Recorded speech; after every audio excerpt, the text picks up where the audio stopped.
What's going on, everybody? Welcome to the ranch. Hello. You didn't do the internet thing. So if I start struggling with the internet, you're going to know why. That is true. I forgot to do that. Yikes. So, You want to do that real quick?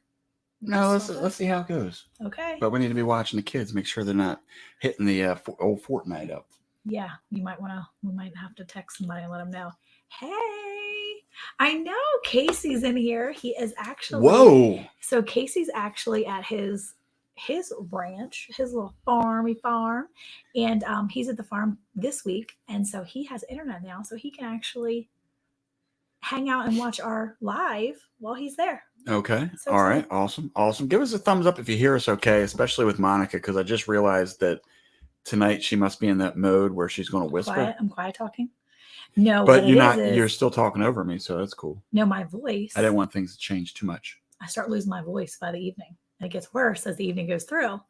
So But you don't stop talking as much. Yeah. It is what it is. All right, let's see who's in here. Why are you off to the side again?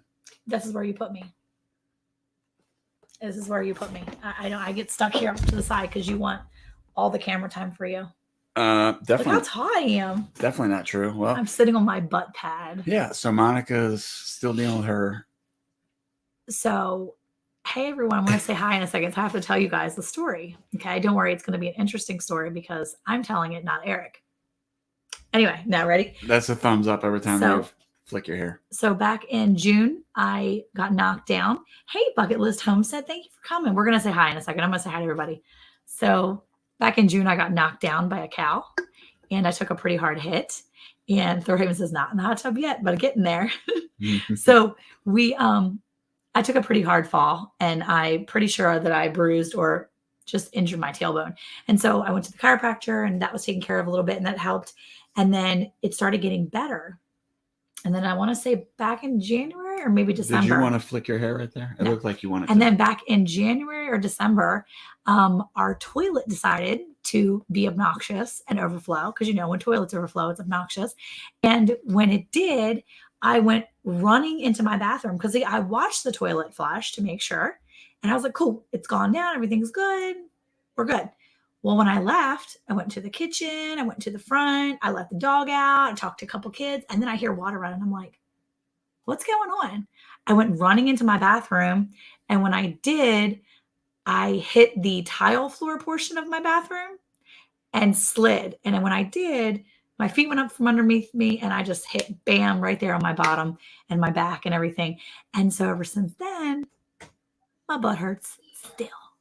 So the moral of the story is... Now I'm sitting on a little butt pad, so now I'm super tall tonight. Monica's butt hurt. And now I'm butt hurt. And it's still been bothering me. It's been bugging me since it happened the second time. And I started finally healing, and it's bad again. So now when I sit down, it hurts my booty. My booty a little bit. So anyway, let's go back up and say hi. So thank you for everybody coming in here. Yes. As you come in, make sure you give us a thumbs up, please. If you haven't yet subscribed, do so. Please check us out on Instagram and also Facebook. I feel like I'm like one of those commercials. Yeah, I think so. Okay, so Brooke Cowgirl's here. Hey, Gwen. She said she is full as a tick. She went out to eat dinner for her daughter's birthday, and y'all better make it exciting as usual so I don't fall asleep. Oh, so that means I should tell the stories and not Monica. Oh, yeah, sure. If she wants to go to sleep, you can start telling the stories. So Thor Haven jumped in early. He's going to go take a dip in the hot tub before he comes back on here at 9:00 our time. So we'll see you in a little bit, Darren. Let's see. Mountain Roots is here. Hello. Thank you for coming and joining us. Hello. Thor Haven sent you. Awesome. Thank you so much for coming in. Very cool. Miss Lisa from Yogi Hollow Farm is here. Susie Jacobson, how are you? Let's see. Tony Renee at home. How are you doing this evening? Of course, we've got Gwen in here. Chuck PC, what's up? What's up? How are you? Of course, Casey from Farmersdo Farm. I already mentioned him. What's up? JRC Homestead. How are you?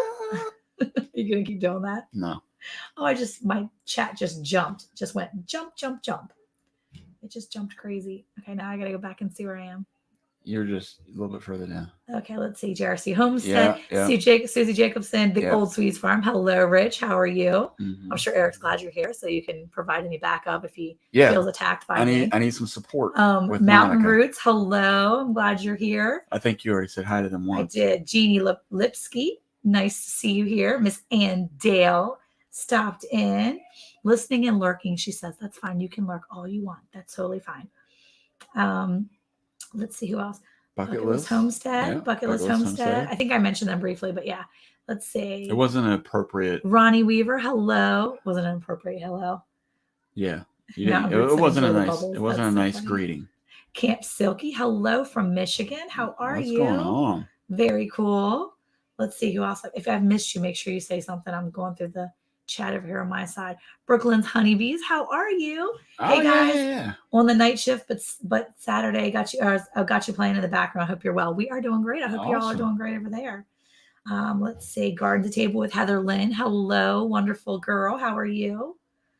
Let's see. Oh wait, I just jumped back up. Oh yeah, Rich said I got Eric's back. Let's see. Who else did I miss? Hey, Naked Gardeners. Yeah, it's starting to get a little windy here. We got a little bit of wind. Are you guys getting any rain up there? Who else am I missing? Bullfrog Backyard Homestead. Hello. Yeah. Once down by at the volunteer fire department for some big fires in North Central Texas. Yeah, the wind is crazy. And I know it was a fire alert out there in the central and the western portion of Central Texas. Oh, really? Yeah, southern and central portion of Texas. There was a fire. It was like fire red, whatever the alert for like extreme burn conditions. Like extreme. Yeah, it was bad. So, wow. We're praying that you don't get called out for anything coming up. Ren's Homestead. Hello, welcome in. Oh my gosh, it's funny watching you respond over here on the screen. Yeah, the screen that's got a slight lag. So I see my faces and then I'm like, red flag warning. Thank you. That's perfect. Thank you, Lisa. Yeah, it was a big like swath of land that was covered in that. So Troy Renee at home said, Ormsby Farms, I just discovered you through someone else's channel. Is glad to be subbed. That's cool. See, I'm glad you guys are kind of getting in here. Yeah, Naked Gardeners, you guys are supposed to get storms late tonight. No rain yet. I think y'all are actually in a worse zone than we are. Looks like the storms are going to hit further north than we are tonight. So we may not get anything at all. I have a good feeling about tonight, though. I have a really good feeling that I want to get more of a chance to talk, to get some points across. That's because your voice is already crackling. I'm not finished. That's because we recorded. I'm still not finished. We've been recording for 2 days in a row. It's been a lot. Oh, well, maybe go ahead and take the floor. Hey, Hugo Homestead, how are you? Take the floor. Yeah, so we're starting our season 2 for the podcast soon. So it'll be out next month, I believe, is when when our first episode gets released. Only to podcast, but it's going to be awesome. I'm super excited. We've already recorded some episodes and I am really excited about it. We have a lot of good things to talk about. Really good information. Yeah. Yeah. So I see a lot of people putting some things in there about the weather. Yeah. I don't know if you had a chance to check out our video yet. We dropped a video. I think it was Tuesday. Yeah, I think so. Was it yesterday? So usually we try to do a week and then I think it was yesterday. A full length, which really full length is anything a minute or longer. But we did something on the storm. I don't know if you had a chance to check it out, but I always appreciate all the feedback and all the support from everybody. But I tell you, a lot of times, we talk about this with the videos and doing videos that you like to do. And I have really enjoyed working with the drone, working on some different techniques, if you will, on how to incorporate the different videos together, whether it be shooting through the phone or through the drone. And so with that storm that came through here, that was really a really, really awesome storm that came in. And to be able to be that close, yet far enough away where it wasn't dangerous was pretty cool to be able to see that. I see Brent Smith just jumped in here, and then Finding Happiness in All You Do. Hello. Happy Hen Homestead. Hello, hello. I think that's a new one there. Yeah. So if you're over here because of Darren with Thor Haven, he'll be on in the next hour. Yeah, he'll come in. He'll pop in at 9 o'clock our time. Yeah, Central, 9 o'clock Central. But we certainly appreciate that. But yeah, so the storm was really awesome to see. That's because we were far enough away from it and it wasn't coming towards us. Yeah. We could see that it was tracking north, like northeast, and we are like more east or south. I guess we're a little more southeast of where it was coming. So we felt like we were in a safe spot to stay outside and watch it. Well, it's funny because one of the parts of the video, I have another short that I have to get Monica's approval to put it up. But normally Monica is all about being in the house when bad storms are coming. And she was recording something, and you can hear me in the background because they wanted to run to the street. And I said, hey, don't you think it'd be better to go back in the house? And Monica's like all nonchalant. No, it'll be okay. Any other time, she's in full panic mode. I want to be honest with you. I've kind of embraced the storms, and I understand a little bit more about them. Yes, mountain roots. We are some flatlanders. We are from Maryland originally, so we know mountains. We've been around mountains. We used to go visit family in West Virginia all the time, so we love the mountains. He loves the mountains probably more than I do, because it gets cold in the mountains. But yeah, we live here in Texas, so it's definitely a lot of flat land there. But I hear the eye in the tornado is the safest place to be. No. Well, it's calm in the eye. You think? Isn't I don't think it? anybody knows. In the eye of a hurricane, it's calm. And we know that because we've been in hurricanes where the eye has passed over where we were living in Maryland. But yeah, I don't know about tornado thing. But no, I think that I am more comfortable with severe weather now because I took the severe weather class, the storm spotting class and stuff a couple of years ago with Jonathan. And doing that, I feel like when you have more knowledge, you feel more powerful over that. And because you're prepared, you don't have to be so afraid of what's possible. You know what's possible, and you are able to, deal with it. Yeah. A little bit better. Well, that was one of the other parts of the video that I wanted. Hey, Melvita, how are you? Hello. That was one of the thing that I really liked about this other video that I'm looking for Monica's approval to post is because, as she said, she went to a class that's provided for free through some different meteorologists and stuff, and they basically educate you about storms and about clouds and the forms of the clouds. And I don't know all of it, honestly. It's one of those things that does not at all interest me.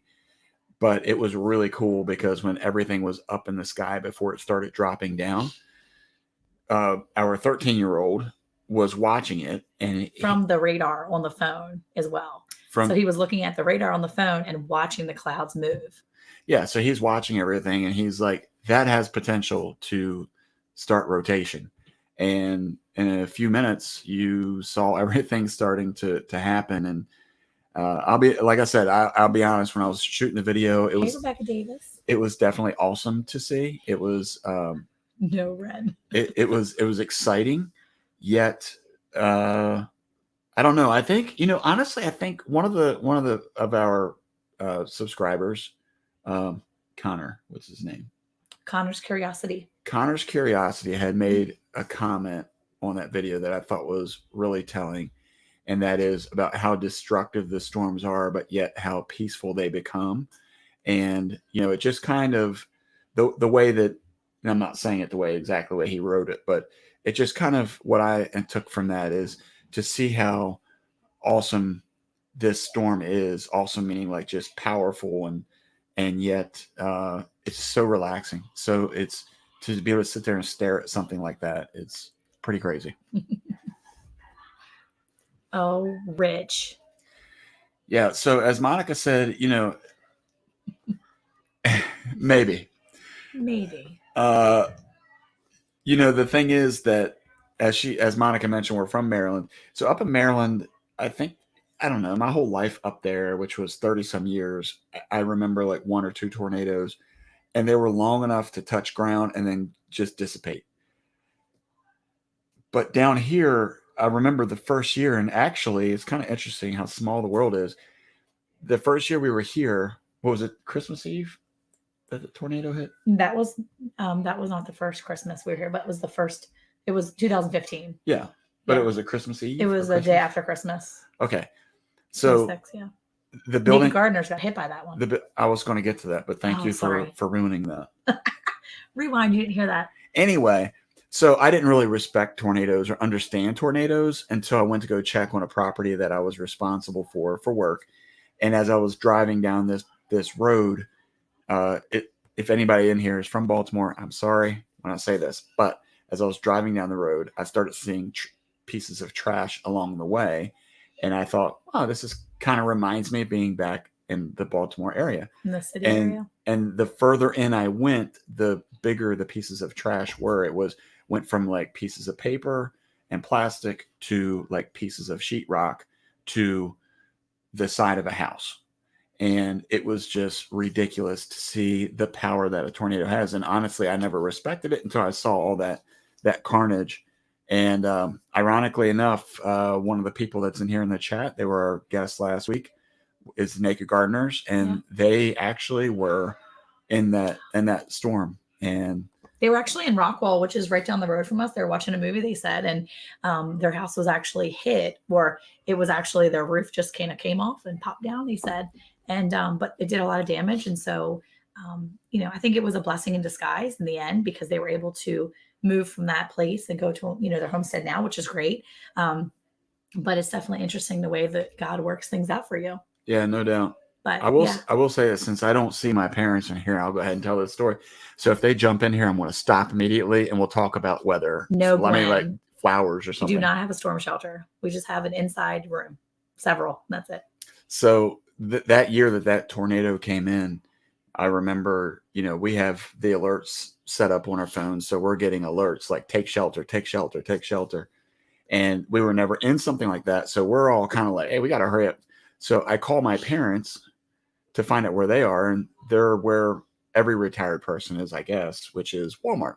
They were shopping. They're out in Walmart. They were actually on their drive home. They're like, we're just coming in from Rockwall. Yeah. And I told them, I was like, there's a tornado coming. They're like, oh, it'll be fine. We're coming home now. And I'm like, it doesn't really work like that.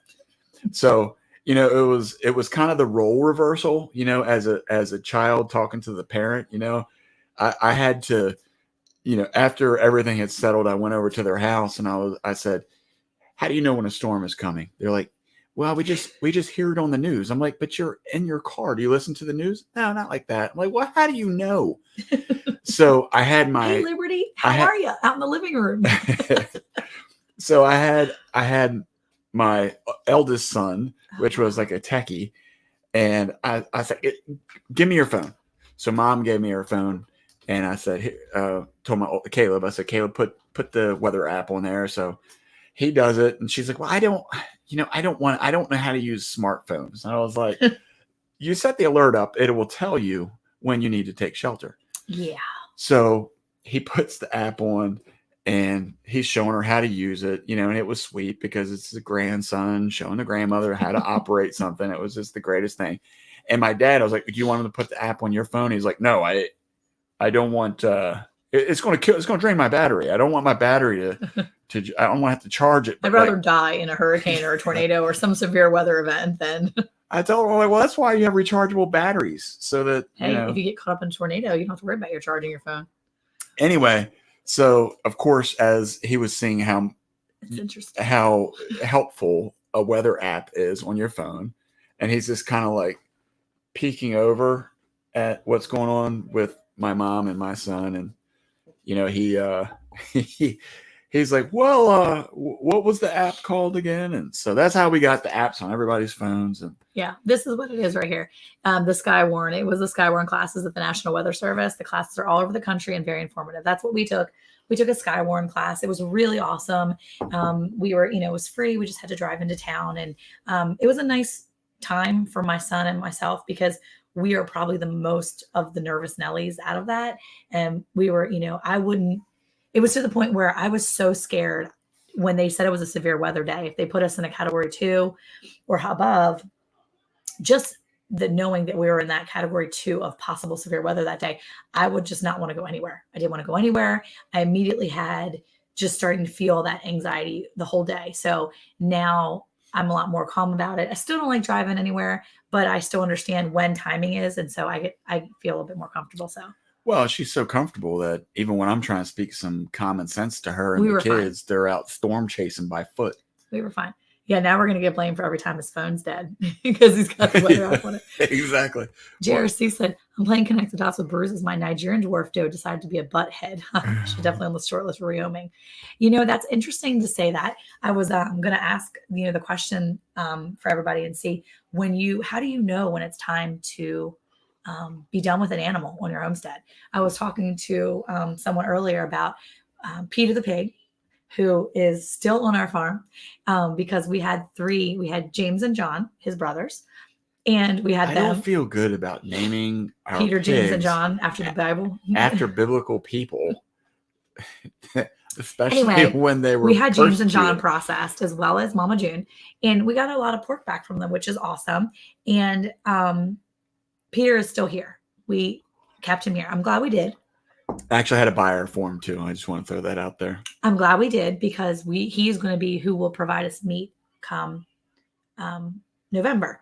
So This hog is going to be like my 600-pound life he show is for literally animals. like he's probably got to be like 250 pounds. He is so massive. What? He's got to be at least 250. You think he's more? Yes. He is so big. I was cleaning up the other day. You know what? He came out and got so mad at me. He took the bag and shook it out of my hands, and then he kept running. He knew he was in trouble. I was like, Peter, and he just kept running. He just runs around like a cute, big, giant dog. Is what he. You know what we should do? I don't know if this is feasible. Before anybody puts any guesses in the chat, let me ask you this: we've been talking about doing a giveaway, right? So what if everybody that's in here guess what weight he is, and then we can do. We'll go weigh him tomorrow. We can go do a weigh-in and put it on our community tab. So why don't we do it on our community tab tomorrow? Okay. People can put in there. So check my community tab tomorrow. I'll go weigh him, and then I will put on the community tab for 24 hours. You have 24 hours to guess your weight, and the closest. No, guess his weight. Well, guess his weight. Yeah, we don't want. And the closest, without going over, will win. That's like Price is Right. There you go. $1. So let's see. When do people get rid of their animals? Let's see what they say. Yogi Hollow said danger or aggression, illnesses that cannot be resolved, or is better off humanely ended. Yeah, you read. Okay. Let's see. Tony Renee at home says, I was done with 2 roosters this morning. They are now in the freezer. I don't think that really explained the how part. Like, how do you know when it's time? When they attack you, maybe. JRC Holmes said, so when your heart rate reaches cardio workout levels, here's your sign for getting rid of the animal. Projects with Paul. How are you, sir? Hello. Let's see what else. Naked Gardeners are asking if they can come when we do the pig. Yeah, we'll probably process him through the certified Texas folks just so we can sell it. Well, go ahead. No, I mean you want to. Well, I was going to say, but when we process, but when we have our next litter, which will be in probably the summer because she's in with him now, you can always come and see when we castrate because I'll be castrating right away this time, and we'll invite you down for castration day, and we'll have a little dinner, we'll have a little castration day and some dinner, and then Rocky Mountain oysters. No, that's not what that is. Hold on. It's different. It's not. No, that's.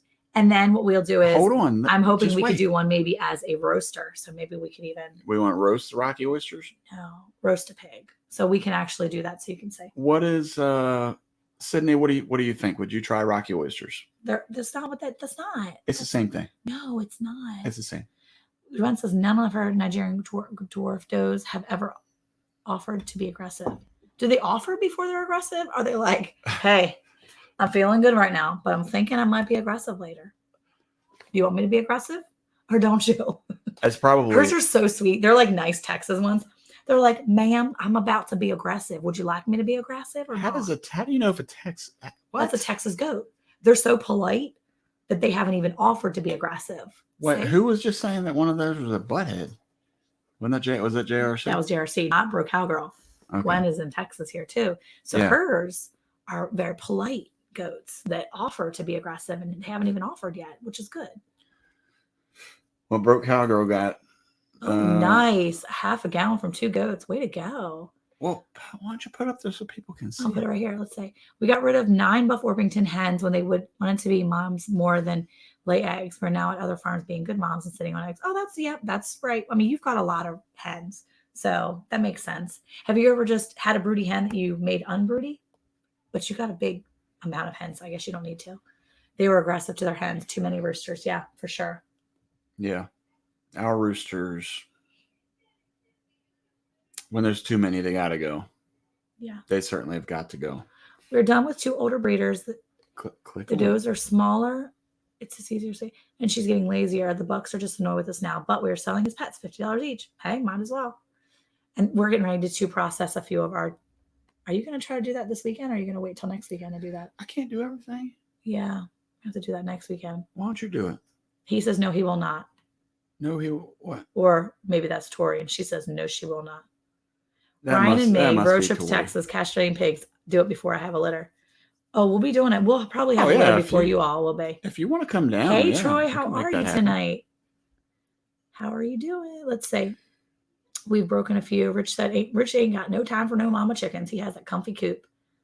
He does have a big coop too. His coop area is like really awesome. Yeah. I have a hen that has started acting like a rooster. She's jumped me twice now, 3 times, and she's in the pot. Yeah, that makes sense. My boards are nicer than this doe. She has aspirations for being herd queen, even goes after her LGD. Oh my goodness gracious. Wow. Well, we have a couple ducks that like to run after our dogs. Oh, and this is the best. So we have blue heelers that like to chase our other animals, right? Sorry. Oh, Sydney will not be trying any Rocky Mountain anything. Okay, wait, Good call. real quick. So Troy's got the best story about how does he keep having all the best stories? He had exploding sheep. Is this another exploding sheep type story? Is it that good? Do we need to have Troy back on a second time? We need to pull Troy up just to like have him tell the story He'll be of the castrating pigs. He'll be the first Double guest. I don't know. I don't know how to say. Okay, so we have these blue heelers, and they just on a whim they'll just jump up and act stupid. And we can't I can't babysit. He says pretty close to the exploding sheep. Oh my. Okay. So I can't just sit out there and babysit my dogs. Okay. So every now and then on just like a whim. I just want to say something real quick. What? You have so many problems with the dog. I don't understand why. You want to get rid of Titus? The only one that actually does what we want him to do? So let me tell you. So both dogs will get up on a whim and they will just chase the cows just because they feel like it. Or they'll find a rooster that's getting on their nerves, I guess, and they see it walking, and then they'll chase down a rooster. And they don't hurt them. They don't bite them. They don't mess with them. They just chase them for a second, and then they're over it, right? So I noticed the other day, I heard Mara, my girl blue heeler, she's out there whining, and she's like banged up against the door. And she's whining, and I'm like, what is wrong? I'm like, stop it. Be quiet, Mara. And I look outside, and Shaq, our big Tom turkey, maybe is he a Tom? Yeah, he's a Tom. He's the big turkey, right? He's out there gobbling like crazy, being a psycho gobbling. I'm like, what is happening? He had cornered the blue heeler against the door, like up against the side. She was cornered, and all of the turkeys were attacking the girl blue heeler. Now Titus was gone. That joker's smart. He's like, oh, I'm out of here. He don't mess. He's like, nope, gone. And Mara so badly wants to like bite them, but she knows she's not allowed to. So she finally got out from away from him. And apparently Abigail saw her with a feather in her mouth yesterday because she was being attacked. And she finally like jumped towards them, but she's so scared of them. But they have gone after her now for days. And it's the funniest thing. I kind of don't feel bad for her, but I kind of do. So I let her in when they're attacking her, when they're like chasing her down, and they just stand there and hover around her, and she cowers in fear. So these turkeys are for real business. They don't even play around no more with this, with the blue heeler. Well, and of course, Titus is smart and he runs. He's like, oh no. Yeah. He's like, turkeys are crazy. He's a smart dog. Well, it's funny too, because, with all the calves coming out in the pasture, Titus is he's a great cattle dog. If you've watched our videos, I've done a short on him. I've shown, how we move big, 2,000-pound bulls around, get them up into the chute. They respect them. But I'm going to tell you something, man, that mama bear attitude. Oh my gosh. If I don't have him on my side, like he knows when he's supposed to be following me. And if he's just, Hey, Scott, how are you? Hey, man. What's going on? We had Thanksgiving and Christmas, and I think that Mr. Shaq might end up being Easter soon if he doesn't get himself together. Yeah, he better shape up. I've got eggs in the incubator, so I don't need him after a little bit.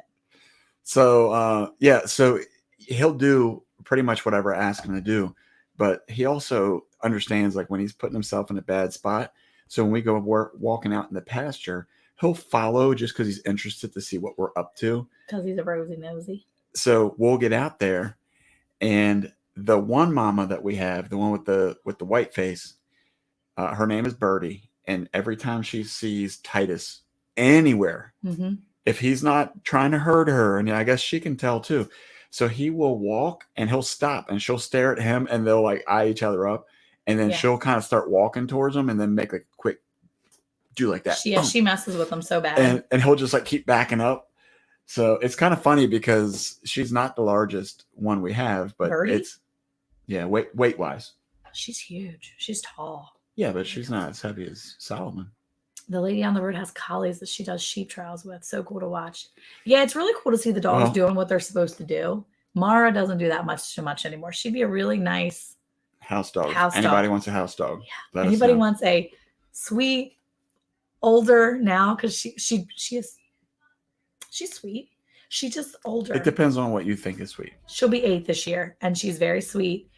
She just needs to be like a family dog instead of an outside dog. And she doesn't like being outside anymore. She just wants to be in the mudroom and hang out and sleep all day. Lazy. Oh, well. No room on the ranch for that laziness. It happens. But yeah, it's pretty awesome to see dogs at work. But one of the things I didn't realize. I was looking at the. Were you? Or were you yawning or burping in the. No, I was looking. I'm just asking. I don't know anymore. I don't know.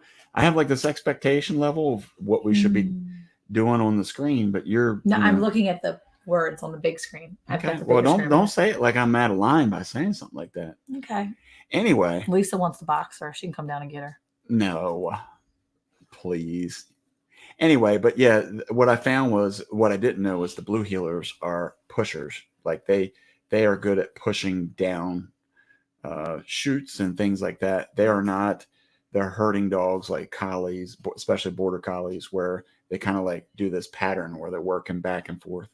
So it definitely differences that I didn't know about, but I wouldn't trade Titus. Titus is great. So, talking about these animals and when to dispatch, I know that we kind of touched on it a little bit last week, but we're at a place right now, and we talked about it when Sydney and Tori came here. Was hey, Kat and Mac. Hey, how are you? Welcome in. What area in the world are we all living? We sound like USA for sure. We are USA for sure. We're living in Texas. We are from Maryland originally, so we've been in Texas for almost 8 years. So that's where we're at. So we talking with Sydney was about like our animals, and when do you know that it's time to rotate your new blood, if you will, and not just from a perspective of keeping fresh blood, but also knowing when the ones that you have are done, like their productivity just isn't there anymore. Wow. Rich says USA.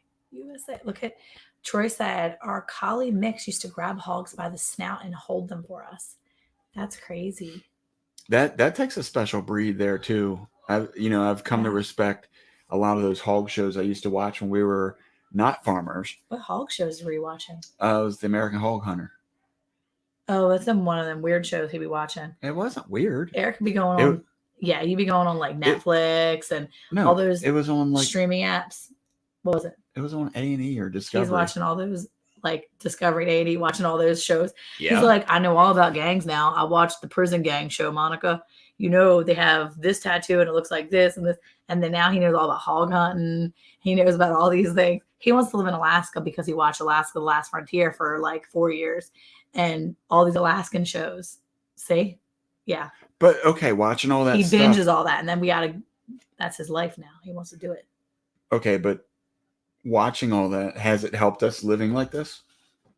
YouTube has helped us living like this. Tough crowd. Yeah. Now we got to do is teach you and Monica to talk like a Texan, and then y'all got it made.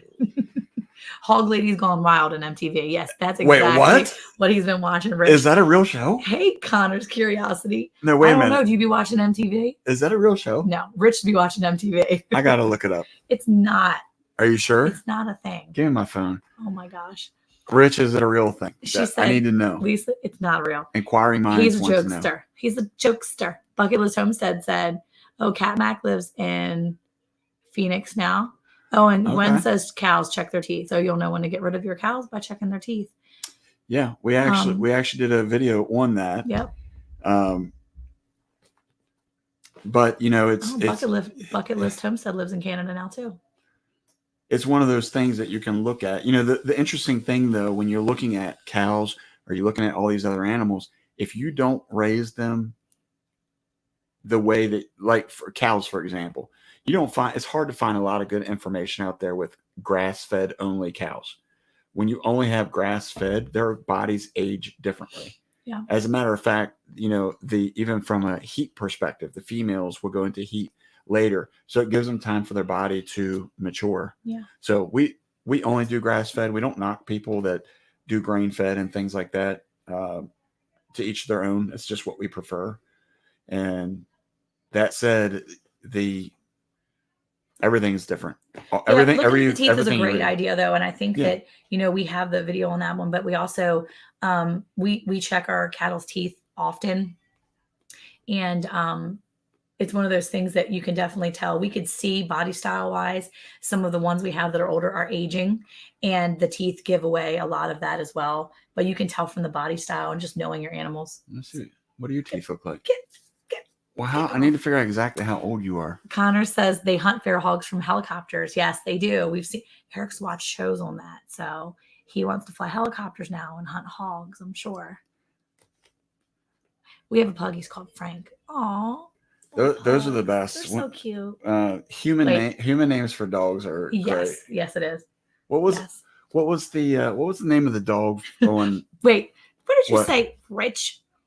He said, Lisa, they're only looking for blonde cow owners, preferably with a bruised bum. Hey, my bum hurts. Hey, Matt Acre Farms, how are you? Wait, Monica, is he calling you a cow? I think he is. Tony Renee, I think he is. Well, look. Short grass wears teeth much faster. Yep, I've heard that too. Okay, yeah, that's good info right there. I never thought about that. Yeah, makes sense. It does make sense. Hey, what's up, Caleb? You missed the story we told about Mom and Granddad and their tornado issue when we first moved here. Yep. They're probably in here now. You better not talk about them. I know. Don't tell Mom and Granddad we were talking about that. Yep. Anyway, so yeah, but when you're looking at these animals and when to dispatch is especially, that's what we've talked about a lot too, is every animal has a job, right? They're always on the payroll. They're always on the payroll. Green Granny 2, Denise Passo. Oh yeah. Hello. So Denise Passo. Okay, I'm not gonna say her name wrong, but I think we were just saying that she's actually, I think she's the neighbor of Country Mama Musings. I believe. No, I'm serious. We were just. No, I'm laughing at Cat Mac. I like Cat Mac already. Wait, she said we had to retire her Volkswagen Jetta that got $50 for his diesel car. Hey. Oh, look, Mr. Scott's in here with Rambling with the Brooms. How are you? What's going on? How are you? I didn't get a chance to procrastinate today and ramble on. I was actually at a doctor's appointment this morning with Elijah. He got the all clear from, yes, okay, there you go. Green Granny number 2. Denise said, yes, not far from Country Mama. Yeah. So anyway, yeah, we. Well, for those who don't know, quickly, just tell them what happened. What happened with what? With Elijah. Oh, so back in November, Elijah was on the trampoline, and the day before Thanksgiving, and he hit his arms and broke his one of the bones in his elbow. He broke it off. He had surgery, and so he had surgery on the first week of December, and he's been recovering since then. He did really well.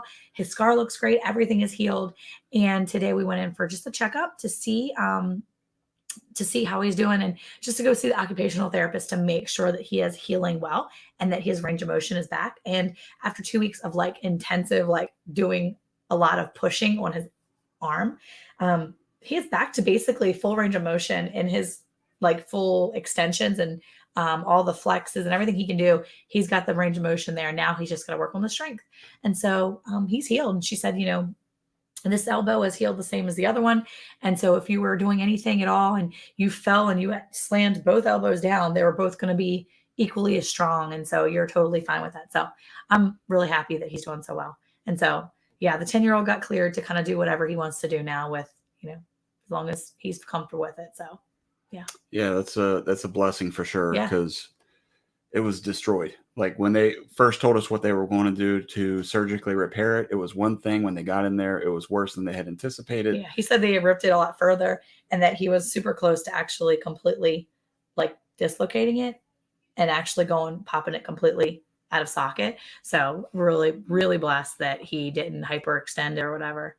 So hello to Sandra living a full life. I think you're new here too. So Hello. welcome. We appreciate Yeah. you making it in here. Scott, we've missed you, buddy. I know. We're blessed having you in here too. Of course. Emma's here. I see somebody said hi to Emma. Hello, Emma. Let's see. We got Matt Aker in here, Matt Aker. aka Roadrunner. Wile E. Coyote. Well, Roadrunner's really the one that outran him, but Oh, okay. So she is Roadrunner. It's all that. It's all that. Well, if she's running on the road, sorry, there's a hair in my nose. I think that my glasses have a hair in them. Yeah, Cat Mac, agree 100%. His body, the doctor even told us that. Can't say. Hey, Dad, how you doing?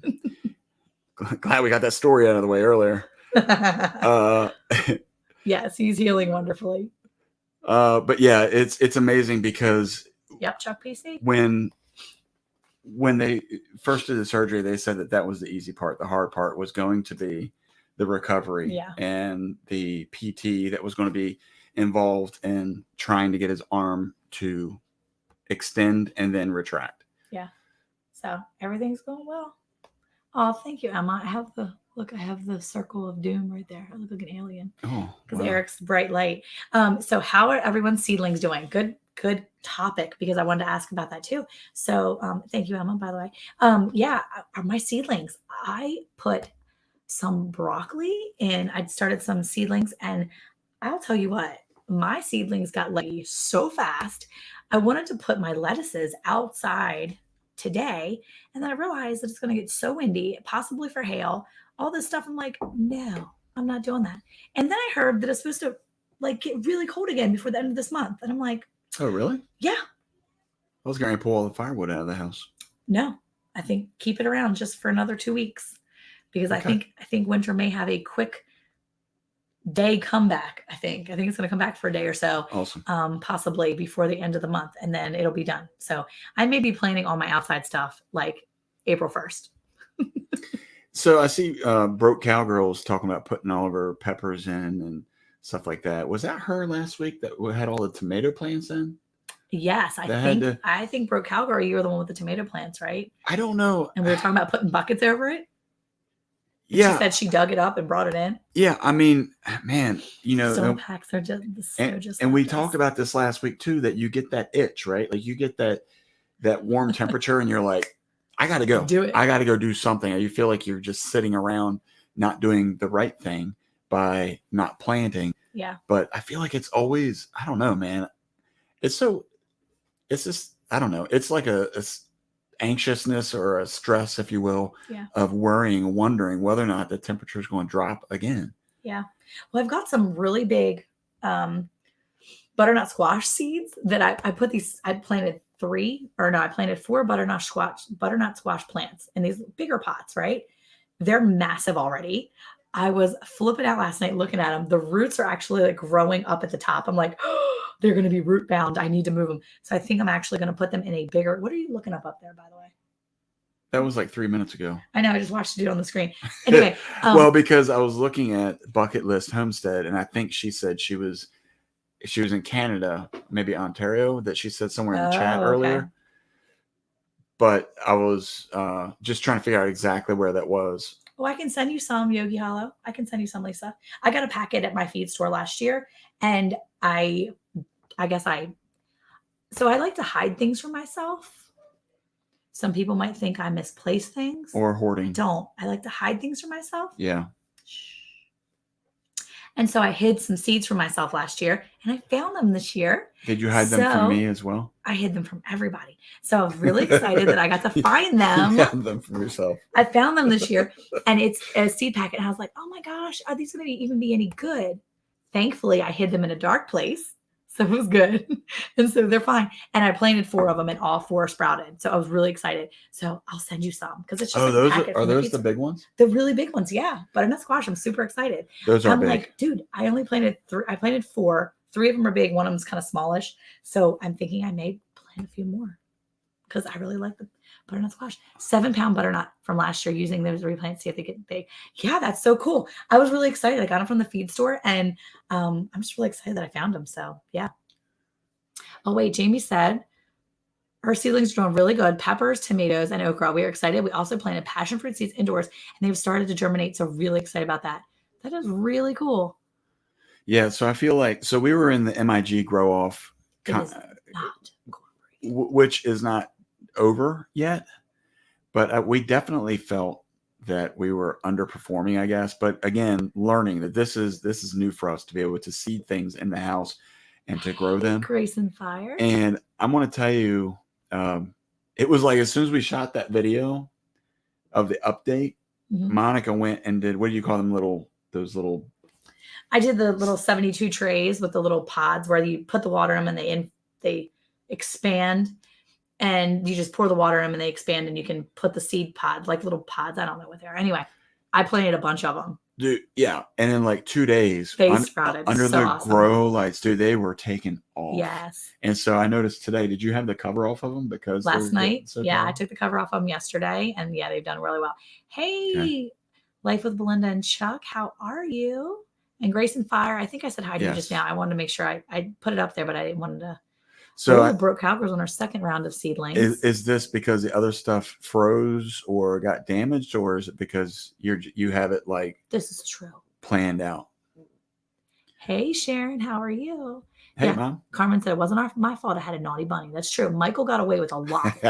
A little joker. Yeah. Has anyone planted Seminole pumpkin? We got some seeds from the last few years. This year we finally had enough patience. Oh wait, no, I'm sorry. Wait, I just jumped. Wait. Oh. Ah! Has anyone planted Seminole pumpkins? We got some seeds from, I think, Southern Seed. Not sure what to expect. I haven't. Has anybody here ever done that? Ren's home says, I started our plants way too early every year for the last few years. This year, we finally had enough patience. It is. It's really hard. It's a balance, right? It is very hard. It's a huge balance. Like I said, you get out there and you just want to go, go, go. He said 8-point buck ate all our jalapeno plants, fruit and all. What?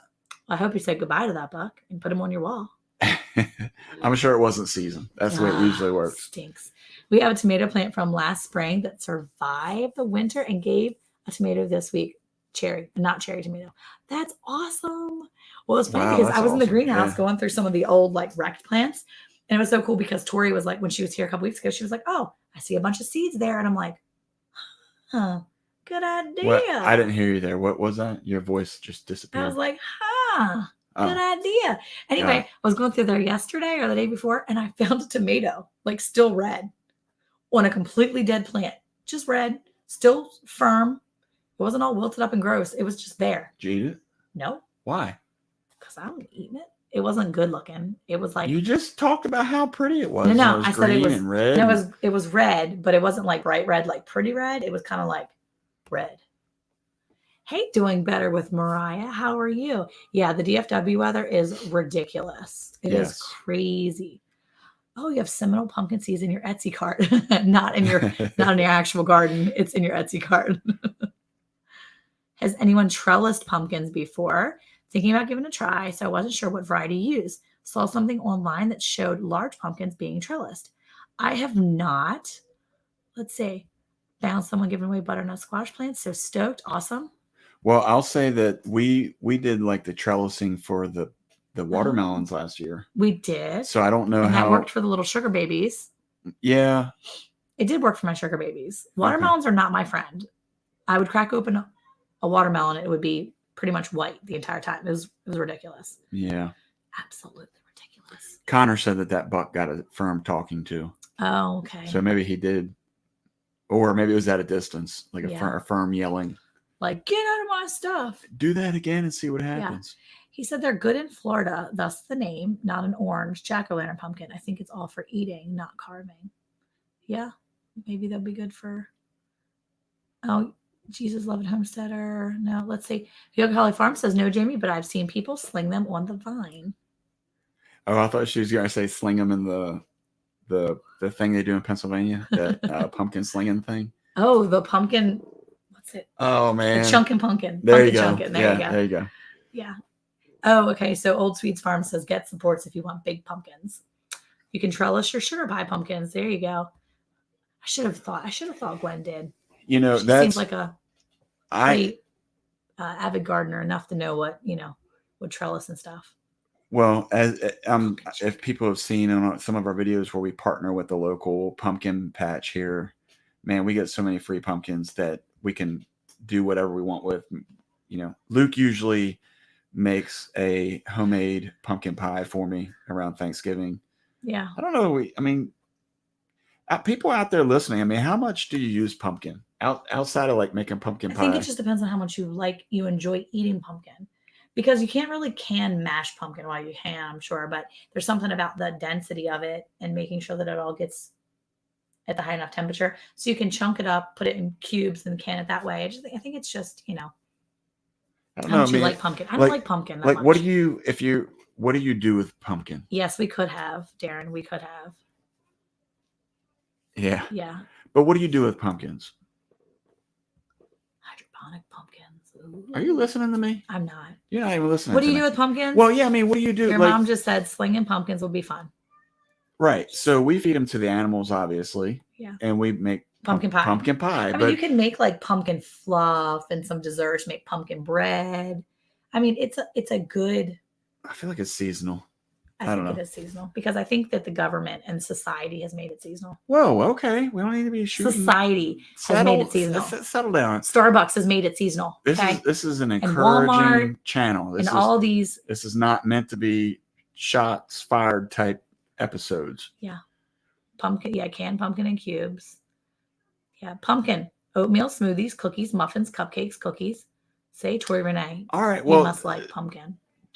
Tori. It's Tony. Tony, my bad. Sorry, I'm thinking about Tori. That was rude. Sorry, Tony Renee. Okay, Rebecca says, I don't know if people know this, but pumpkin can stop diarrhea with your dog. That's good. Pumpkin soup is really good. It's pureed. There you go. I like pumpkin, but I don't like soup, first of all. I think it's a waste of time because it's not filling. She's loving homesteader. Carmen uses it. Pumpkin bread, pumpkin muffins, pumpkin to thicken soups and stews, pieces to our beans. See, you can add it to stuff. Okay. Well, no, I'm just curious because Alicia. I want to eat more pumpkin stuff, but outside of like putting it in stuff that's got a lot of carbs to it, I just don't know what else you do with it. Our friends make candied out of them. What? Medic Farm said our friends make what? Candy. Are they talking about like the Halloween candies that's shaped inside of a pumpkin? I don't know why you ask me. Pumpkin lattes. Yeah, See, now we're getting governments don't make pumpkin seasonal. Don't believe the hype, Monica. There we go. Trust me. Don't believe the hype. The society makes pumpkin. You could be rebranded as Pumpkin Spice Farm. Probably could. I would like that. It's not the first time it's been said that way. Sorry. I'm so sorry. Sorry, Tony Renee. It's my eyes. They're getting old. Yeah. Doing better Our high with school Mariah. church usually does a pumpkin smash after Halloween. We're so far back in the chat. She said that her husband feels the same about soup. Yeah. Soup is a waste of time. No, your dad says that grandma would can pumpkin and then use it on the dinner table as a side dish. Tony Renee said pumpkin ain't seasonal. Oh, Alicia made pumpkin scones. Or she said scores, but I know she means scones. Mexican pumpkin sugar candy. It's a thing. Hubby is, let's say. It's fired up to go fishing still. Somehow we are able to squeeze in time for Bass Pro. I didn't finish reading it. Thanks. He might have gotten a few fishing things. Okay. Let's say they make a Mexican candy out of it. It tastes amazing, and they sell it by the pound. See? We need to get some of that. Oh my gosh. I mean, Monica's new spice girl name is now Pumpkin Spice. Ew. I don't like pumpkin. I know. That's the thing is I'm one of the few in the house that will eat it. I love pumpkin pie. Can it for them. So you can can it for sick dogs. That's a good thing. Too late of a night of recording podcast, Monica. Yeah. Ooh. Chair squeaky. Scones. Stop messing with me, autocorrect. Wait, she said, stop messing with knee, autocorrect. Oh, she even messed up She when messed she when said she was don't yelling mess with it. Yeah, autocorrect. me. Yeah, he doesn't like soup. Well, I have to give him stews, and I have to Okay, I hold have to up. thicken up every soup that I make and be like, look, it's a stew. Okay, look. So here's the thing.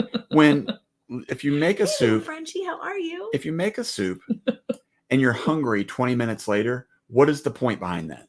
Or if you make a soup and then in 30 minutes you go and get a bowl of cereal. That totally doesn't make any sense. You should just fill up and eat filling soup. I love pumpkin pie. That is my jam. Let's go. Pumpkin pie or Let's pumpkin go. jam? No, that's I can eat a pumpkin jam. pie like a robin on a worm. Seriously. She's for real serious. Alicia says, I'm up too late with my podcast crew. Pumpkin pies. Pumpkin makes a fine pie. That's about it for me. Yeah, Connor. It's for real. Thank you. Thank you, Cat Mac. That is, my son did that. And all those pictures over there are from our farm. We put them on canvas. Pictures from our farm, from our animals. Yeah. All of our soups are technically stews, super chunky and served over rice or potatoes. Yeah, so that makes sense. See, I don't really eat potatoes or rice like that. I just give me the protein. He just wants meat. I want to power up. He wants meat and chunks of pumpkin. Meat and pumpkin. I don't think pumpkin that I've ever butter. said that. We could do pumpkin butter. Oh, dude, that would be awesome. See? Good idea, bucket. That would be awesome. I would eat that in a heartbeat. Well, Cat Max says sometimes you get nutrients from soups, even though they're not filling. Yeah. Well, I'm at the age, I think, where I eat a lot of stuff that isn't necessarily my favorite because I'm trying to eat healthy. Yes, Jeannie. Eric is the meat man. Yeah. Grayson Fire said pumpkin butter's off the hook. I want some. Hey, Jackie Sailor, how are you? That just sounds... That kind of made me think of all what were those? We're going to have to go look up pumpkin butter now. When we were younger, though, remember we were getting was it cream cheese? Where we were getting like all the different flavored cream cheeses for bagels and stuff, remember? Oh, yeah. Back when we were young enough and didn't care about what we were eating. Doing better with Mariah. Who is the more picky eater between the two of you? That's him. Yeah.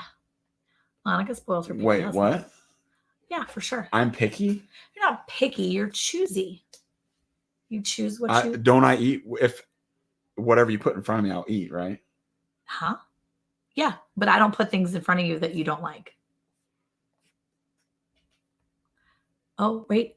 If you add pumpkin butter to yogurt, it tastes like pumpkin cheesecake. Oh, what's up? See? That is pretty cool. I've been contemplating gout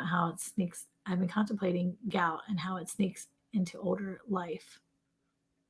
It does. It truly does. Let's see. Pumpkin butter. Oh my. Scott's like, Jackie Sailor she's in Hot Springs, Arkansas. You're in Hot Springs, Arkansas. Oh, I think there's a thing, like a conference thing, right? On my way to Oklahoma. That's right. Okay. Nothing like fresh homemade pumpkin ice cream. Oh, okay. Wait, what? Yeah, you can make pumpkin People ice cream. do that? Eric does pumpkin everything. There's probably pumpkin toilet paper. What? I'd use mine. Wait, what? Toilet paper. Yeah, they sent everything in pumpkin. Who does? I want to see it. I want to see pumpkin toilet paper. Society does it. I won't say the government. Society makes everything pumpkin in the fall. You have to wait. No. Look, pumpkin cheesecake bars are so good. I'm a second-hand vegetarian. Cal eats grass. I eat the cow. It's true. Right on. Eric eats everything except for soup. Mm-hmm. Okay. He just said he doesn't eat rice. He doesn't eat noodles. No. He doesn't eat potatoes. No. I didn't say I didn't like them. Yeah. I said I don't eat them. There's a difference. Well, she said you eat everything. What she's trying to say is I'll eat whatever. I don't care what it is. You're not necessarily. I just asked Ryan or Sydney if he wanted to Tony eat. Renee said, Monica, you're not even let me finish. Do you eat casseroles? Will I eat casseroles? Do you eat casserole? Do you like casseroles? Casseroles are disgusting. See? Doesn't eat casseroles either. But Mom did that to me. You know why? Because she made a tuna casserole and it was disgusting. So he doesn't eat casseroles either. So add that to his list. No, that's not true. Pumpkin spice oil changes. Pumpkin spice oil changes. A place in Asheville used to advertise that. Oh, pumpkin spice oil. No, I'm just good. Oh, she just looked up pumpkin butter and it looks amazing. Oh, man, this is great. See? Although it's the wrong season. Oh, that's right. You're going to change the seasons. Why am I changing Oh, seasons? well, because you said it was a government-led thing or something. You were trying to make a political show out of this. No, I wasn't. Now he chooses not to eat certain things. Say, okay. Mom's coming to my rescue. What's up? No, she was trying to. Now he chooses not to eat certain things. So he still doesn't eat certain things. Well, because I'm trying. Soup, I'll eat stews. I'll eat meat. Okay, hold on. Let me casseroles. Let me ask you a question. Yeah. Do you make egg drop soup? Yes, I do. Do I eat it? Yes, you do. There you have it. See? Only soup you eat. Do I eat tomato soup? Oh, I don't know. I don't make tomato soup. Oh, okay, but I'm saying that it's the reason why I choose not to is because it's not filling. I don't want to eat the soup and then 20 minutes later eat something else. I don't think he cares about his food mixed together. I'm not sure. No, I don't really care. As long as it I'm tastes sorry, he good. didn't pay attention when he was raised. Oh my gosh. All right, well, look, we are at the 1 o'clock. 1 o'clock. We are at the 1 hour mark. He does. It's Lady Boo's recipe, and it is so good. It is good. It's so good. Anyway, and we've been able to use our own bone broth too, which has been super awesome. It's not. No, it didn't taste good. It's not as what? It tastes terrible. The egg drop soup that I make with my own bone broth. It's not as flavorful. It's bad. It's not bad. It's not my favorite. She's trying to figure out the different flavors that she needs to add with the bone broth. But I don't at either rate, I don't like it. We are at the second hour of our show. And Yep. at the second hour, we always bring in our special guest. Yep.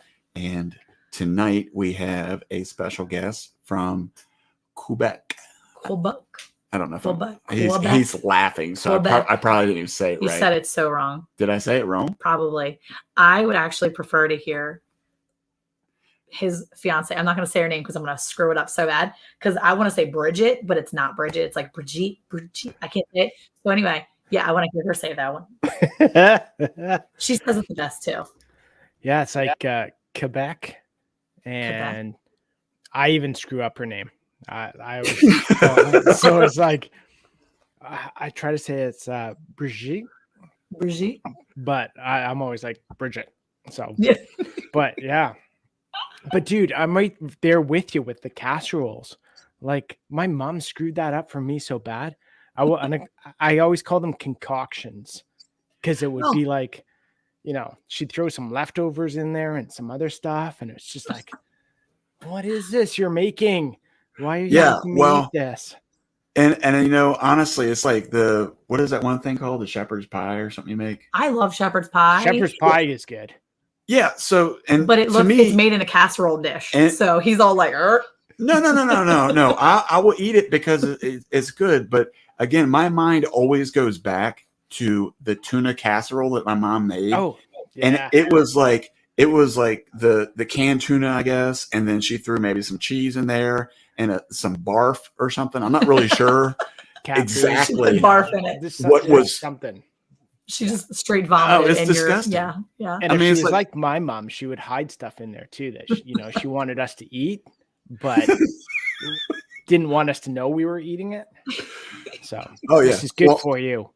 Yeah. Well, my mom was really good at that because even when I was like old enough to have kids, I kid you not, my mom would serve us something and then she would stare at us and say, "Do you like that?"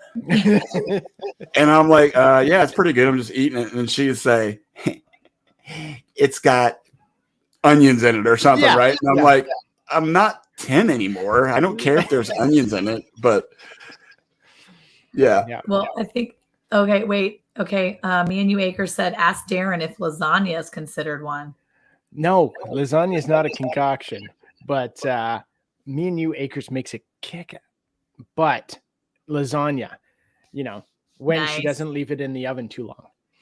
Yeah, I won't talk about stuff like that because I happen to be an aficionado of leaving things in the oven too long, or the stove too long.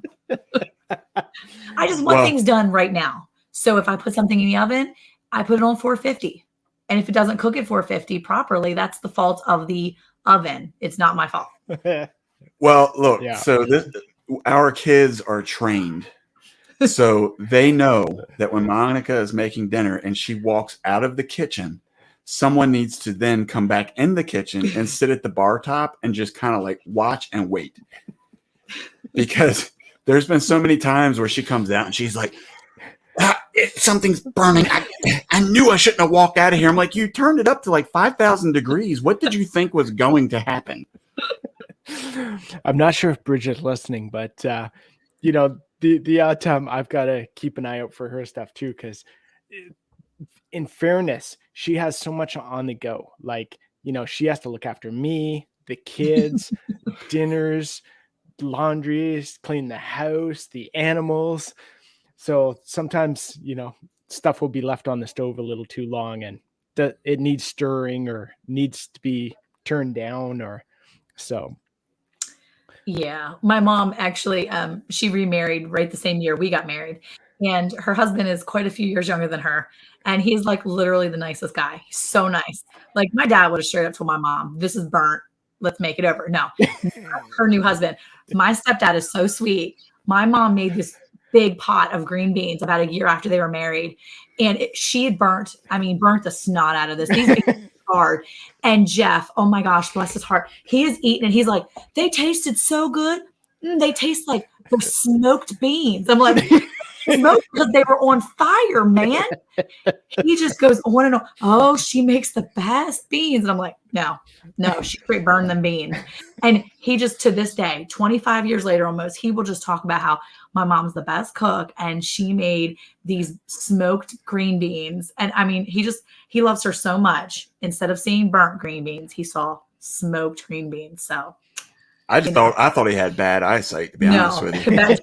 His big taste buds are gone after that.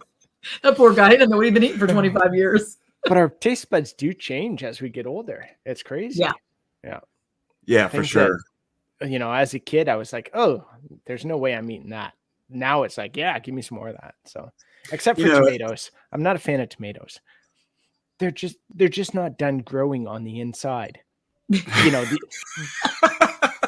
outside's firm and nice, and then you get all this mush on the inside. Like it just doesn't make sense. So, oh my gosh. Well, again, this kind of goes back to what I was talking about earlier, that I'm at the age now where I'm eating things because it's supposed to make you feel better or you're healthier or something like that. And tomato is one of those things where it's not my favorite, but I try to make it my favorite by putting it in salads or putting it next to bacon and eggs.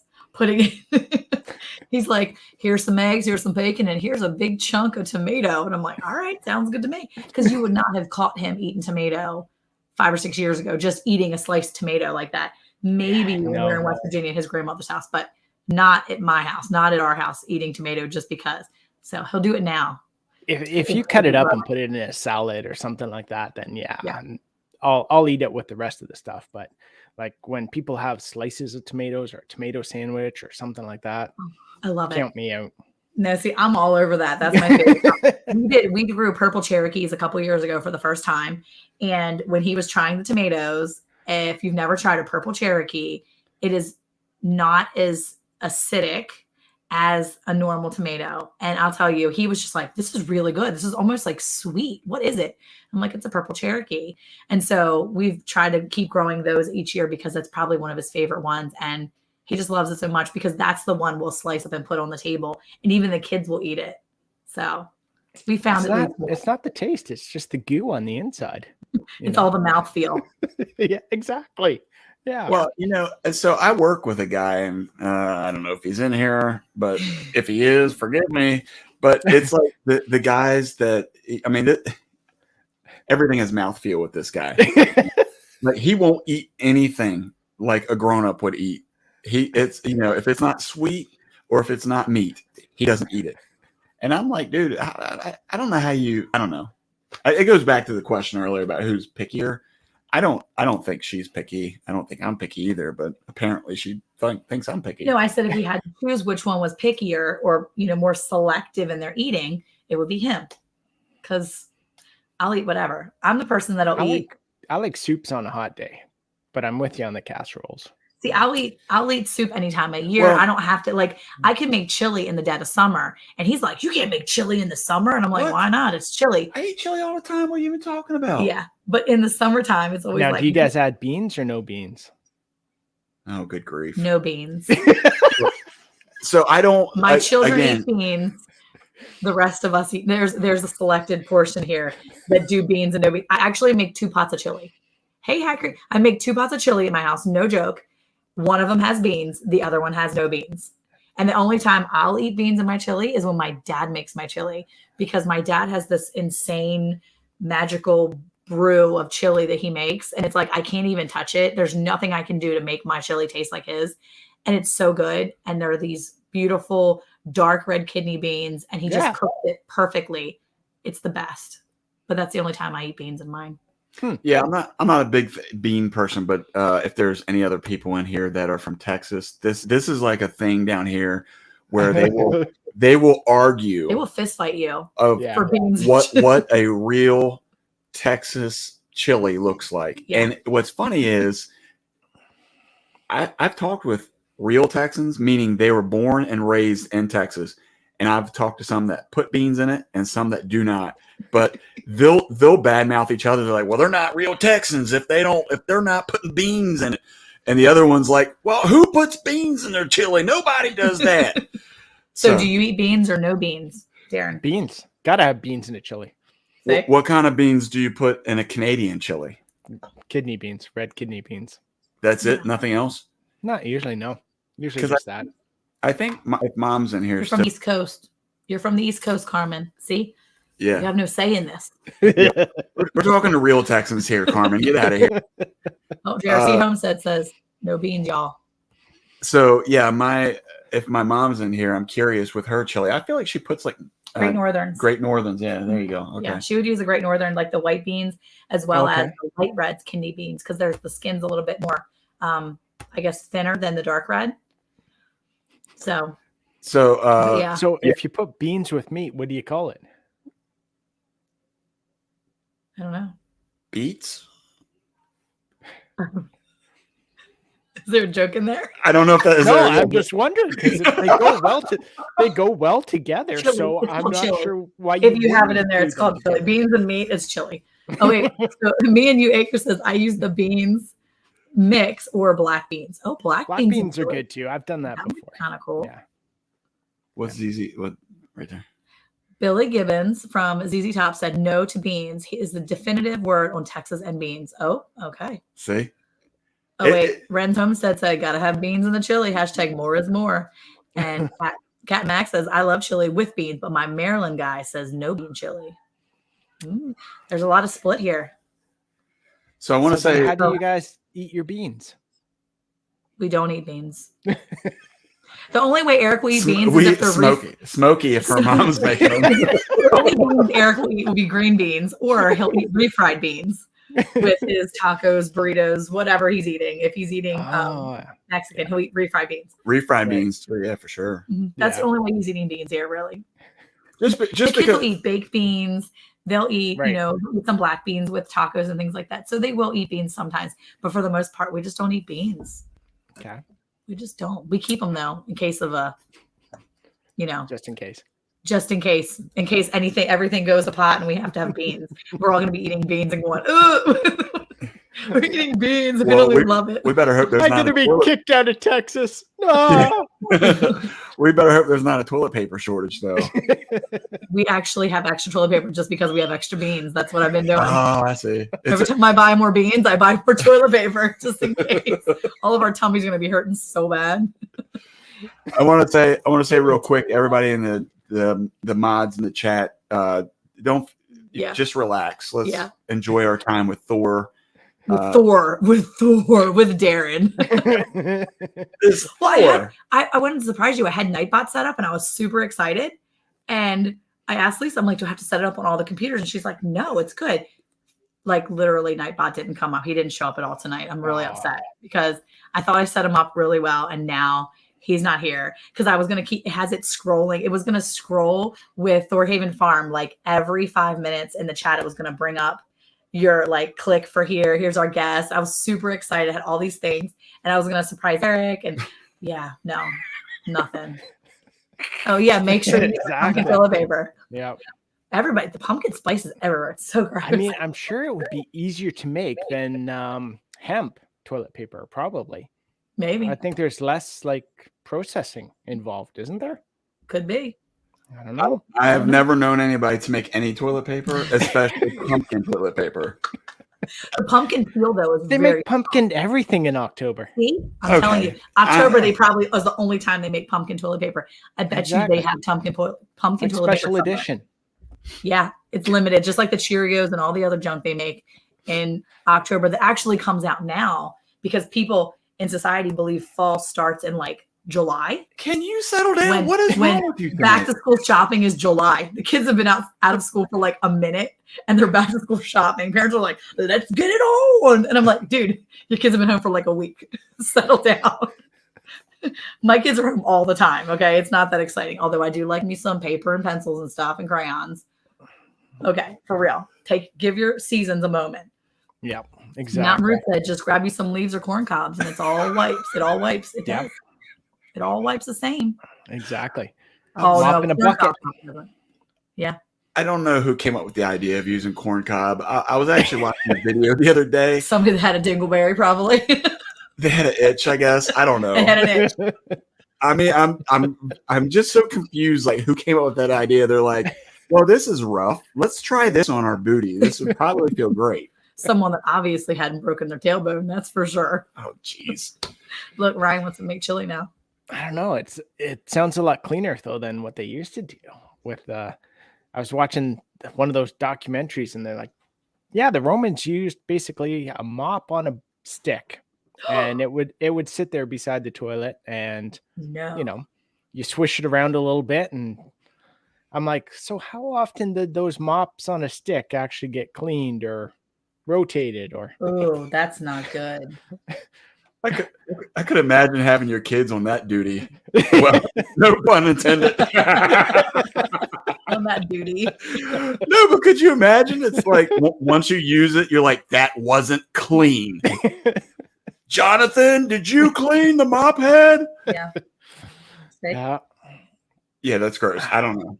I don't know who. I don't know. Pumpkin spice toilet paper right there. You what? Show that up there. You've Pumpkin got spice to toilet paper. Charmin. It could be fake. I don't know, but we're gonna have to see. Wait it's a a minute. conspiracy. Is that Doritos? Is that Doritos toilet paper? No, it's Diablo Doritos, but I'm sure they make everything pumpkin spice. I'm sure they have something. I don't want the Diablo flavored toilet paper. I'm going to say that. No. Pumpkin spice toilet not paper. the mop on a stick. Diablo. No. It's a gag gift apparently, but I'll tell you what, it's still a thing. Damn. See? That's crazy. Pumpkin spice toilet paper right there. Just you can buy it. You could actually buy it as a gag gift.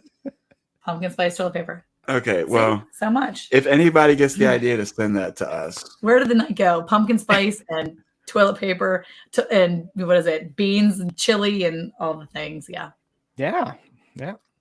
Okay, so you want to ask Darren about his channel, about Thor Haven, about all these things? No. So there were actually questions? Or there are questions. Man. You are the first person that I didn't send questions to, but I was really like starting to binge a lot of your shows today, and I'm like, this guy's got it going on. He's good. I'm not worried about this guy. Yeah. Well, you're really entertaining to follow too. A lot of the videos that you have on your channel are very entertaining. And I heard you today.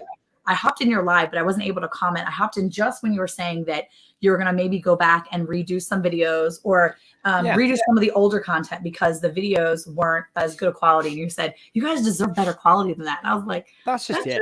True. That's cool. Yeah. But I mean, people take the time to watch us and that. And so, if I can't go back and watch my own videos, then, I don't expect anyone else to, especially when there's long drawn out pauses and haven't edited properly between. So I'm like, or I'm picking stuff up and it's like, or you hear the camera zoom and that kind of stuff. It's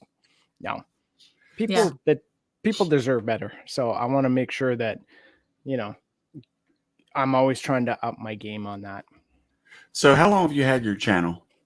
So we actually I want to say it was 3 videos in winter of 2020. I want to say it was like January, February in 2020. And then we were like, we're going to do the whole YouTube thing. We're going to be awesome, famous, rich. And, and then, so we did the 3 videos and then suddenly it was like, you know, we got to run a homestead. So we didn't really, you know, what no one tells you when you start doing the YouTube thing is you need that camera attached to you 24/7. Yeah. And if you're not in the habit of grabbing that camera and taking it out, the videos aren't going to happen. So we went, I want to say, almost a year without doing any videos. And then we started doing videos again. So it's probably been just over a year that we've really been focused on doing videos, and probably had the YouTube channel for 2 years. Okay. Yeah. So that was one of the questions I wanted to ask you, because I know that when we first met you through Ridge Life, and I started watching some of your videos, I noticed there's quite a difference, obviously, in that time when we first met you to what it is now. And so I wanted to ask, Sorry. from the beginning when you first started compared to now, do you feel like you've taken a lot more of artistic privileges, if you will, in how you present things compared to before? Yes and no. I still want to, I still think I'm trying to educate, impart knowledge, but try and have fun with it at the same time, and try and add some humor and stuff in at the same time. But I think now I'm getting better at the editing. So I'm taking more stuff out that doesn't need to be in there. But then again, you know, you just said the taking more artistic license with it, I guess you would say. Yeah. And yeah, actually, I've been throwing in some sound effects and other stuff like that. So yeah, I think I have in the last few videos been adding more of that just to make it more interesting, make it more compelling, I guess. I don't know. Okay. I will say that your B-roll was probably one of my favorites. I have to say, I really loved it. I watched it so many times, and the kids, so my kids, of course, you know, if it's not ours, they're like, it's not the best. And I'm like, no, for real, dude, look at this. And they're like, she's just feeding the cow. I'm like, first of all, the cows are so cute. And I loved it at the end when she just waved goodbye. And it was like the sweetest thing. Like, I seriously loved it. It told such a great story. Thanks. And I watched it so many times. And I told Eric, I was like, seriously, there are a couple other ones that I really thought were great competition, but yours was one I was like, no, dude, I'm telling you, he's got to make one of those top 3, because that was such a good video compared to everybody else's. It was a very good video. And I was really surprised when it didn't, but I have to say yours was probably one of my favorites, if not the very favorite. When we did that, and I was like, okay, my entire brain was focused on tell a story in under a minute without talking. And I'm like, okay. So I thought about different stuff. And then it came to, you know, we're going to go feed the cows, say hi to the cows. But my brain was so wrapped up in the story, telling the story, that aspect, that I kind of forgot other aspects of it too. So like after I looked at it and put it up, then I was like, oh, the slow motion is horrible. Like that was just, you know. So after that, I'm like, I need to work on my slow motion. So I spent like the next week with my camera just doing nothing but slow motion for like 2 hours a day. And, you know, then I'm like, oops, I think I overdid it in a couple of videos with the slow motion. But, you know, it was that kind of, you know, listening to everybody talk about, you know, improving their videos and, you know, adding the story and just getting the artistic elements into it. You know, I got to remember to put all those parts in. And right now I'm, you know, piecemealing it, but trying to combine it all. Yeah. But thank you. Yeah. Thank you for that. I appreciate that. Yeah, for sure. I really did enjoy it. Yeah. So that was, you know, and I asked that because, you know, for me, sometimes I don't know, maybe I feel like like you were saying, you add too much and not enough. And, you know, for me, you know, that challenge was something that really pushed me to think outside the box. And, for the story I was trying to tell was that we're, a family, and, in the U.S. and Texas, we have all types of animals. But I wanted to kind of highlight that, our kids are not the kids that just sit on the couch. They're out there working. Except for Thursday nights when they sit on the couch and play video games. while we're in here. While we're here struggling with the internet. We're like, get off the internet. But yeah, I mean, it was, I really enjoyed doing it, and it's forced me to do something. Even like our last video with the storm that was coming in, I was out there, and of course, as I'm flying the drone, Monica's like, you got to get it out of the sky. The winds are going to blow it all over the place, and you only have 2 more replacements. I said, you only have 2 more drones. They're $50 a piece, man. But look, I had to. That's my encouragement. Hope you get great shot. Bring it down, please. Yeah, you got to take it right to the edge, right? And I felt like that's where I had to go with that particular video, because the way that I looked at it was trying to, to be able to look back, like you just said about providing good content for people to enjoy. I didn't want to just do shots from the ground and be like, well, look at that. That's great. I wanted to give them the experience, even from what I couldn't see from 200 feet up in the air. It tells a different story. And Totally. Yeah. So, that was, back to your editing and things like that. I was looking at your Highlands versus Highland video today. I thought that was great. Oh man, I wanted to take so much time with that one, but I was like, there's only so much I can say in that video. So I'll just make it a quick one, make it fun, but I'll throw, I'll play with the editing a bit more and the sound effects a bit more, but just make a fun video. So yeah. No, it was fun. And I think that the awesome part about that, and I guess today when I was binging your channel, was I really appreciated not just the information, but the way that you presented it. And I'll talk about this other video in just a minute too, but the model airplane story. Yeah, dude, I felt like I was watching something on the History Channel. And so even in what you presented with the Highland to the Highlanders, gee, I'm getting all confused now. But anyway, you know what I'm talking about. The cattle? Well, is that a movie, The Highlanders? Highlander. Yeah. Highlander. It's a series too, isn't it? Was it a series or just a movie? No, that's the Outlander. Oh, that's right. Outlander. Yeah. My bad. But yeah, the Highlander was like, how old are you guys? It's not your business. Hold on, let me check her teeth. Look at my teeth. Yeah, so you got 44.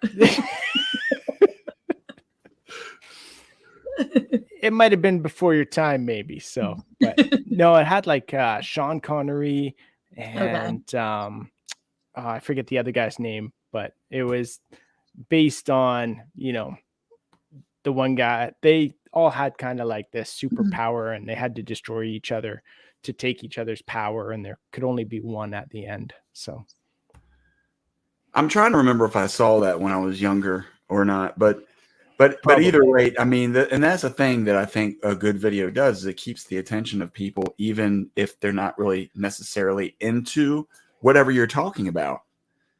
That's just it. Is like, even if you're not fully involved in something, I want to make sure you're fully entertained anyway. Yeah. So you may not get Chris Lambert. That was it. You may not get the full Chris Lambert. There you go. The full knowledge or whatever, but hopefully you were entertained watching it. I was very entertained. Now, to be honest with you, I'm more into the cow thing, but I thought it was great. And the reason why I thought it was really great was because the industry that I'm in, a blue collar industry, and the guys that I teach, I always tell them how important terminology is. And so, it's one of those things that down here, and I want to offend a lot of people here in Texas probably, but it's like the Brahmin cow. Oh my. That breed.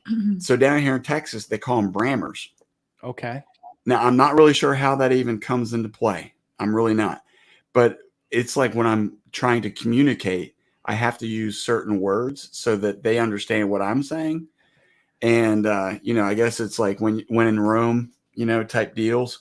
So, I'm trying to fit in, but, it's important to understand what you're talking about, right? And terminology is important. It is. For me, it is anyway. Yeah. Yeah. So it is very important. So one of the other videos that I wanted to look at was what are you doing? You're losing the I don't scroll. know. Yeah, Stop I know. with the chat. I'm messing with the chat. Stop. Anyway, the other video that I was talking about moments ago was the one about the model airplane. Yeah.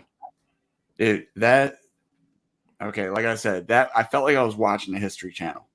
And I wanted to, so I was watching it in one part of the building, and then I was like, oh, I'm gonna have to hit stop. So I had to, shut the phone down. So I got down through the elevators and was able to get back to it. But outstanding video. Thank 100%. you. And again, I think that for me, it's just the way that you present this story that is behind it is so. I don't. And the reason why I'm bringing this up, I guess, is more than the question I asked about taking artistic liberties with your videos.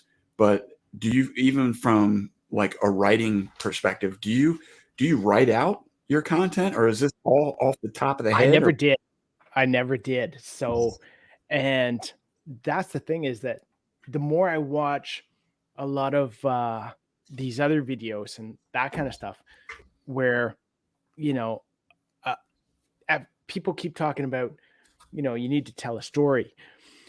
So I've really been trying to focus on that, whether it's, a 3-minute story or a 15-minute story, or the story of our homestead over all the different YouTube videos that we put out there now, that, I want to try and get that through in some way. So it's one of the things that really just recently I've been focusing on trying to do a better job of. And that was one that I wanted to tell. We've got a couple more coming up, that one about Bridget's grandparents, which is going to be a crazy, awesome story. But we want to do it in the spring, basically. So I'm sorry, who were you referring to? Bridget.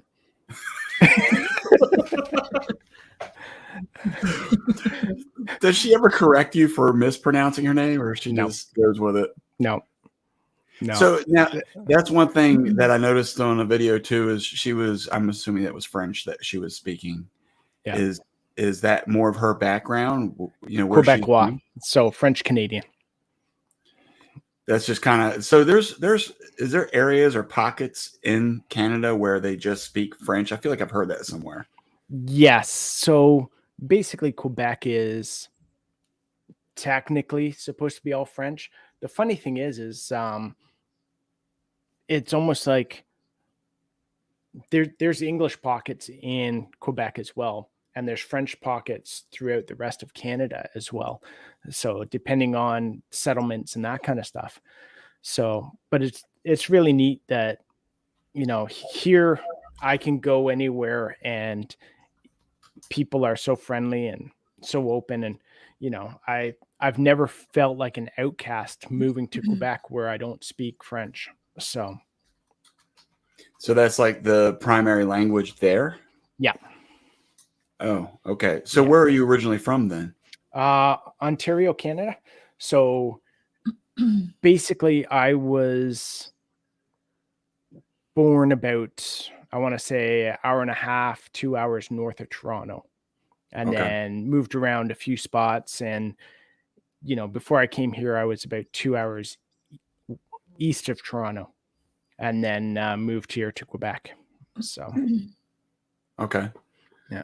I'm looking on our map now to see where all is. I'm like looking up there to see all the different spots. So now we're about an hour north of Quebec City in Quebec. Yeah. It's so big. It's so funny because, I never really understood how large Canada was until I started knowing people that like are up there. And then I started looking, I'm like, wait, Canada's just not one state. Like Yeah. growing up, I grew up in Maryland. It's like a small little state, and going to the beach was like 3 hours away. And of course, for me as a kid, going to the beach was like, oh, 3 hours is going to take forever. And then we moved to Texas, and people were like, oh my gosh, in Maryland now, my friends and family in Texas, in Maryland, they're like, you're in Texas now. I know such and such. Sally lives in Texas. Do you know her? And I'm like, no, dude, Maryland is a little baby place. Okay. Texas is big. It gobbles up Maryland. It's so big. And you can't just know people. Like, it's not that close. And so when I got here and realized how big Texas was, I actually started to fully, I mean, literally it's been 8 years, and that's it. That's how long, my entire life. I didn't think about Canada. And then I'm like, wow, that's a big place. Like, it just It's didn't so occur funny to me because, you how get large. other people from, someone came from the UK or something like that and took a Mhm. trip to Canada and met someone, and they're like, hey, do you know so-and-so from, yeah. Sure. But even talking to people in the UK and that kind of stuff, I forget who it was we were talking to, and they're like, yeah, we don't really see my parents much because they live 45 minutes away. I'm like, 45 minutes away? That's the trip to the grocery store for us. Like, Yeah. Yeah. I think that I really understood that more once we moved here, because Yeah. where we live, it's a good 25 minutes, 30 minutes to town, which isn't bad at all. 30 minutes is not a bad trip. I'm like, 30 minutes, that's fine. But I will say that back in Maryland, I only lived like 20 minutes from my mom, and I hardly ever visited her. I hardly went to see her. And now I'm like, oh my gosh, if I only live 20 minutes from my mom now, that's crazy. exactly. Yeah. Yeah. And, It's perspective. It really is. Yeah. and she could get some more of those smoked beans. Exactly. I did not eat those smoked green beans. No. My mom listens every now and then, so I'm not afraid she'll be listening. She won't be listening tonight. Of course, tonight will be the one night her and Jeff are hanging out Yeah. watching. So What's wrong with the beans? she acknowledges that Yeah. beans were trash. Okay. And Jeff just loves her a lot. Yes, Leanne, I keep touching my face. I know I'm a face toucher. COVID did me in. Okay. People are like, "Don't touch your face during COVID." I was like, what are you talking about? I can't live life without touching my face. I am a face toucher. I admit it. Okay. But it is funny sometimes that I've had dishes, and I don't know if me and you Acres is still on here, but when they made the lasagna for me and I was eating it, I was like blown away. Like, it was so yummy. And they were like, oh, we wrecked it. It's brutal. I'm like, no, it's like, the little top was a bit crunchy and hard, but the rest was just crazy. But the flavors that they used and the taste, it was like blew me away. There is sometimes when, you look at your own food or something someone cooked and you're like, oh, and Yeah. someone else is like, this is amazing. Let me ask you this is an off topic discussion type question, but what is one thing that you're not willing to try at someone else's house? Like I'll give you an example. I'll give you an example. Are you talking like food wise, or are you talking like, is this a personal question, or like? No. Let me zero this in. This is a family show about food. On food. Here, okay, Food. I'll give you an If example. there's an invite and I don't accept it, is that all right? Now, I don't know. This is probably just me. And if you don't have an answer, that's fine too. If there's a bowl on the front entryway with the keys in it, yeah. For me, it's meatloaf.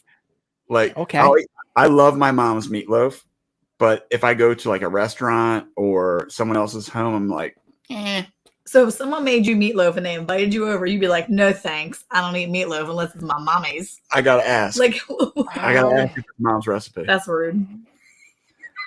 Don't anybody invite Eric to their house. He's rude. Nobody's inviting you nowhere, Eric. Nobody. I want to say it depends on the style of meal. So if we're at a table and there's food on the table and I get to pick and choose, then I'll take a good look at it and I'll pick and choose what I want to eat. What do you mean by a good look? I mean, are you like taking like a fork or something, kind of like digging down to figure out what exactly is in it, or I'll just poke it with my finger? Give it a little sniff test, you know. But no, if there's something I'm not sure what it is, and no one's told me what it is, then sometimes I'll be like, no. But if someone gives me a plate of food, like, you know, you've been to those houses where someone's like, here you go, here, then yeah, I'm pretty much stuck eating it. Yeah, So, see? So I had a very good friend from Africa, and there wasn't asking. It was just like, hey, here's a plate of oversalted fish. Enjoy. And you're just like trying to like work your way through it because you don't want to offend the guy. Eric is the rudest dinner guest. What? Rude. Hey, Robert Lonis, how are you? Wait. How? Rudest. He's like, you said Job offered you, here's oversalted fish. He did not say to you, here's this really awful oversalted fish I just gave you. Eat it, my brother, now. Because that's what he called his brother all the time. I'm like, no, that's not how you do that. You ate it. You were quiet about it. You did not. You're so judgy. Well, Nobody's going to invite you over to do nothing. And Darren, would you get in anyone else's hot tub? Leanne wants to know. yes. This is a very delicate question. You better know those people because that's like bathing in someone else's bathwater. Yeah, but I mean, if you're sticking your face under the water, no, don't do that because you don't know what's going on there. So That's true. But yeah, for the most part, honestly, unless it's sketchy, that's why I have. You got to know those people. I have I don't get in. You know, if you see your host scratching themselves all the time or pulling their underwear out of their butt, and you know, it's not a hot tub I'm getting in, but yeah. Wow, what a rude yes. No, he's not a rude guy. Nobody's saying get in my hot tub just to come. People offering, hey, I'm gonna come have dinner at my house, and you're like, no thanks. That meatloaf, did my mom make it? My mom. It's just something weird. I know it's weird. Settle down. I don't know why. Oh, look, Leanne said everyone come over for a cheeseburger and a French fry casserole. No, Leanne, Eric doesn't. I eat need casserole. to watch that. I haven't watched that video yet. It looks so good. Eric good. was like, that looks really good. I'm like, oh, Eric, you won't eat it at the casserole. I did mess with him too. He was like, Leanne, you need to get some more French fries up in that. And all of a sudden, she took the bag and was like, whoosh, and like shook it down. It was like half a bag right up in that joint. Yeah, that stuff looked really good. Nice. Yeah. So back to the weirdness thing. I want to say that I don't get in water parks. No. Look, one time when I was a kid, I remember swimming in the community pool. I think this was like in West Virginia or something, and I had the little goggles on so I could go underwater. And I got down there where the water intake was, and I saw like all these Band-Aids laying down there. And I'm like, I'm out, and I'm never getting in a pool like this again. You know, I got out, got a Brillo pad, and started scrubbing my skin off. And look, when you're camping with your family in the pool at the campgrounds, and they make everyone get out because something had happened, and you realize it was because they found a floater. Then that's when you're like, oh, that stuff just messes with your mind. Yeah, like, it does. And then they want to like years later, you're like, no, not happening. Yeah, and they want to like let you in after like the next day, like it'll be fine in a couple hours. No, dude, no. Unless I'm swimming in bleach, it's not fine to me. Did you empty the pool and scrub it with soap? Yeah. Okay. So what happens half the time? Then I just, I kind of shut my brain off, because I'll jump in some of those pools and I'm like, there was possibly something that might have happened here, but I'm not thinking about it right now. No, I'm just cooling off, Yeah. Or heating up if it's the hot tub. So what would happen if an American couple invited you to their house and they invited you to eat? I'm going to say it really wrong here, but it's going to be Poutine. There you go. Oh, good grief. And we invited you to eat that and we were making it. Oh. Would you eat that? Well, depends if I'm helping myself or if you're putting it on my plate for me. We're putting it on your plate, sir. Well, then I'd have to eat a bunch of it. We have it sitting out so you can take your own. Now, I was actually watching the video on that one because I was like, what's happening here? And then I see Bridget Brigitte. I'm gonna screw her name. Anyway, I see her on the phone and she's like speaking like for real French. She's going for it. And you're like, you know what? And I was like, oh my God. I laughed so hard when I was watching that video. I was like, that is so funny. Oh my goodness. But Stuff like that drives me bonkers. When you hear something like, we're banning this because of Putin. It's like, what? It's not even the same thing. Well, they took Anastasia off of the Disney Plus or whatever. Anastasia, the movie, and I love that movie. And of course, my son's like, Mom, that movie's kind of dark. And I'm like, okay, but there's some dark elements, but overall, it's a really good movie about a really tragic story. I think it is. Is it? Yeah, it's based on true. Yeah, it's based on a true story. Yeah, I'm just trying to remember if it's the one I saw or not. On the true events of, it's a cartoon, right? It started out with like the true story of the Romanov murdered, and yes, it's got I think the Romanov family was really truly but Darren, I'm gonna say real quick, our kids are homeschooled, so now I'm concerned what type of history Monica's actually teaching the kids. Russian history. She's putting them in front of Disney shows and saying, "Oh, here's real history, kids. Get after it." Huge Disney fan, and yeah. Well, I thought it was awful. Like Fox and the Hound. Oh my God, that still tears me up. Legit. I won't watch that. We're not allowed to watch that. We don't watch Dumbo. We don't watch Bambi, and we don't watch Lady and the Bambi Tramp. doesn't tear me up. No, we don't watch any of those. Yeah, Fox and the Hound. No, it just. What is yes, that? He does. What, Leanne. is that? He did a whole video on it. You should go see it. Oh, I'm a mess. I'll be like bawling my eyes out. There's only a few movies where I do that, but that's one of them. Fox and the Hound. Fox and the Hound. Yeah. Is it because you have a hound? Well, it's just you feel connected. Yeah, I'm a big fan of. Look at even right now, I'm starting to. Man. All right, we'll bring it back. So sad. We didn't want this to be a tearjerker, man. We want this. I don't know if we saw you or not. Yeah, making me cry on live video here. Yeah, I was all about Fox and the Hound. So tell me about this poutine, because I was Poutine. What?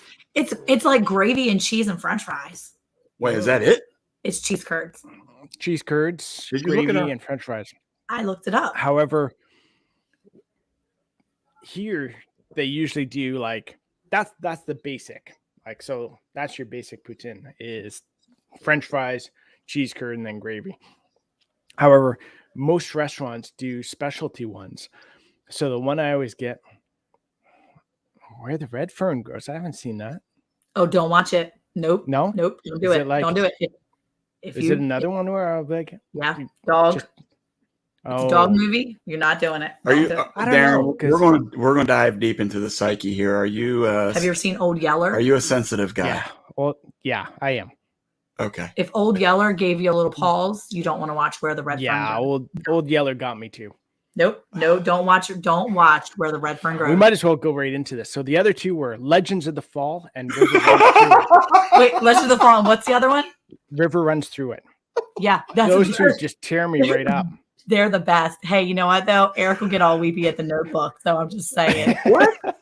Yeah, you know you do. I don't get weepy. You know you do. Don't touch my face too. Touch your own face. I don't want the COVID. I don't have the COVID. I just like touching my face. So okay. So what's your favorite way to eat the? So one of my favorites here is we go to their local restaurant and they do one that's called Coeur de Bois. So basically it's Quebec woodsman were Coeur de Bois. But it is done with French fries. And then they do sausages that are stuffed with blueberries. So that's in there too. Yeah. Then they throw some bacon in there. Oh, sounds and good. then they do some fried leeks and throw that in there. And then the gravy. Oh, well, they do a cheese curd too. That's like a local cheese. So they throw that in there, hard chunks of these cheese. And then the gravy that they do is made with their milk stout. And it's just like. That doesn't sound like the combination that I would be looking for. No. No. Sounded good for a little bit. I mean, look again. I have found Hey, Ricky. I have found since we've raised our own food that I'm Yeah. more willing to try different things because you just don't know what you actually like or don't like until you try it. True. And so I would definitely Except give tomatoes. that a try. But I mean, that just sounds it's interesting. I'm not a big leek person. I don't Have you think. tried leeks? I think you made like chicken What? with leeks. I never made leeks. I never tried anything with leeks. Didn't Alex make it the one time? Leeks are like the best. I've never tried leeks. Okay, so wait. You guys need to grow some leeks and try leeks. I might have to. I've never tried leeks. Oh, you need. Oh, Are they easy to grow? this is like. Are they easy okay. to grow? Leeks? Yeah. Really? And you need to grab some in the store and do like a potato leek soup. You can find the recipe online. No, we Oh, problem. he doesn't like soup. We just so talked we have about to call it. it potato I know leek you stew. talked about soup, but if you haven't had leeks, then you haven't had potato leek soup, which is not really a soup. It's more like stew. yes, without the Thick chunks. soup. It's thick soup. That's thick soup without the no. It's Chowder? like a Like a chowder. yeah. Yeah, Maybe. okay. He's just settling. He's just pacifying you now. He's like, yeah, sure, it's whatever. I'm not buying it. I'm Oh, not wait. Leeks are awesome. Old Sweets Farm said Eric tried leeks in the pool. Midnight Farmhouse, yeah. we don't watch the Never Ending Story here either because, well, it's weird, one. And two, because it might make people cry. So we don't watch it. If it's a movie that's going to make us cry, we don't watch it. It's outlawed. I don't mind. I don't understand why. Why don't you want to cry? I mean, you act like it's. Because I just don't feel like it. I just let it out. I'm like, I don't care. You can judge me all you want. I don't care. I'm happy in my I masculinity. don't judge the people that cry. I do not. I just don't want to cry. Like, I feel like it's torture. Why do you want to watch a show that's going to make you cry? Sometimes you need a good cry, right, Darren? Yeah. Then that happens on a weekly basis after I've been like overloaded with children for a minute. I go into the bathroom and I cry. I don't even watch a movie to make me do that. I'm going to do that on my own. Thank you very much. I do that when I stub my toe trying to get to the laundry machine. Come on. Right. Yeah, right? Right. Oh, wait, look. You have to stop here. Your mind will be blown like Thanksgiving poutine. Wait, Putin. Turkey stuffing, fries, and curds and gravy. Oh, yeah. So I'm feel going to bad get up saying there. that. I have a client to go see up in Arnprior. So I'm going to stop by that place that you mentioned and see what I can try out. Yeah. Yeah. I don't even know. I'm still just like on pause because of Monica crying about our kids. I don't cry weekly. It's more like a monthly cry. At some point, I'm sure I'll cry about something, but it's good. I cry on my own. I don't need to have a movie to make me cry. I have enough stuff to so cry close. about. I want to enjoy the movies. Yeah, right? That's what I'm saying. I like to laugh. I'd rather laugh. There's already too Yeah. much crying, and I just want to do laughter. So laughing is much better. Yeah. Yeah. So, wait, A Dog's Life made us cry. Steel Magnolias, I've seen it 100 times and cry every time. Yeah, there's a lot of crying movies. Yeah. Are you in on these movies here too, Darren? No. You no. like Steel Magnolias. Like I said, there's only a few that really Right, get Green me. Tomatoes. Some good There's stuff. others where, you feel a lump in your throat or, get a little dust in the eye. But, those ones that I mentioned, I'm a wreck. They're two really good 90s movies. They're the 90s movies. Like if you grew up in the 90s. Wait, was this a Brad Pitt thing for you? I'm trying to really narrow this. It is. He's all about Brad Pitt. Wait. Oh, man. Wait. Now that Is you it mention it, actually. 90s Brad no. Pitt was like Is- best acting right there. Is that why you grew your hair out like that? So you could be like Legend of the Fall? Dude. See? That's deep. Subconsciously, he just grew it out to be like Whoa. I'm glad I could bring it out in our session today, that. Yeah. Darren. Yeah. Thank you. Like, Look, Sydney said We crying is a weakness leaving the body. no. No, I think for that, it was like the brothers, the whole brother aspect and, how they lost Sam and then was it Samuel? And then Spoiler, the other if you one, it haven't was seen like it. he was Ghost. I was like, yeah. Oh, yeah. It just kind of touched me with my brother. They were good so, movies. They were good movies. Why are you doing spoiler alerts for a movie back in the 90s? That's like 30 years ago. You said Sam died. I was like, spoiler for anybody that hasn't seen it. Just in case. Go back to 1994 real quick, and then watch. I used to work in a movie store, VHS days, and they were the ones that we would, they were good ones to rent out. People would always like looking for a good movie, and I'm like, you should see this. That's really good.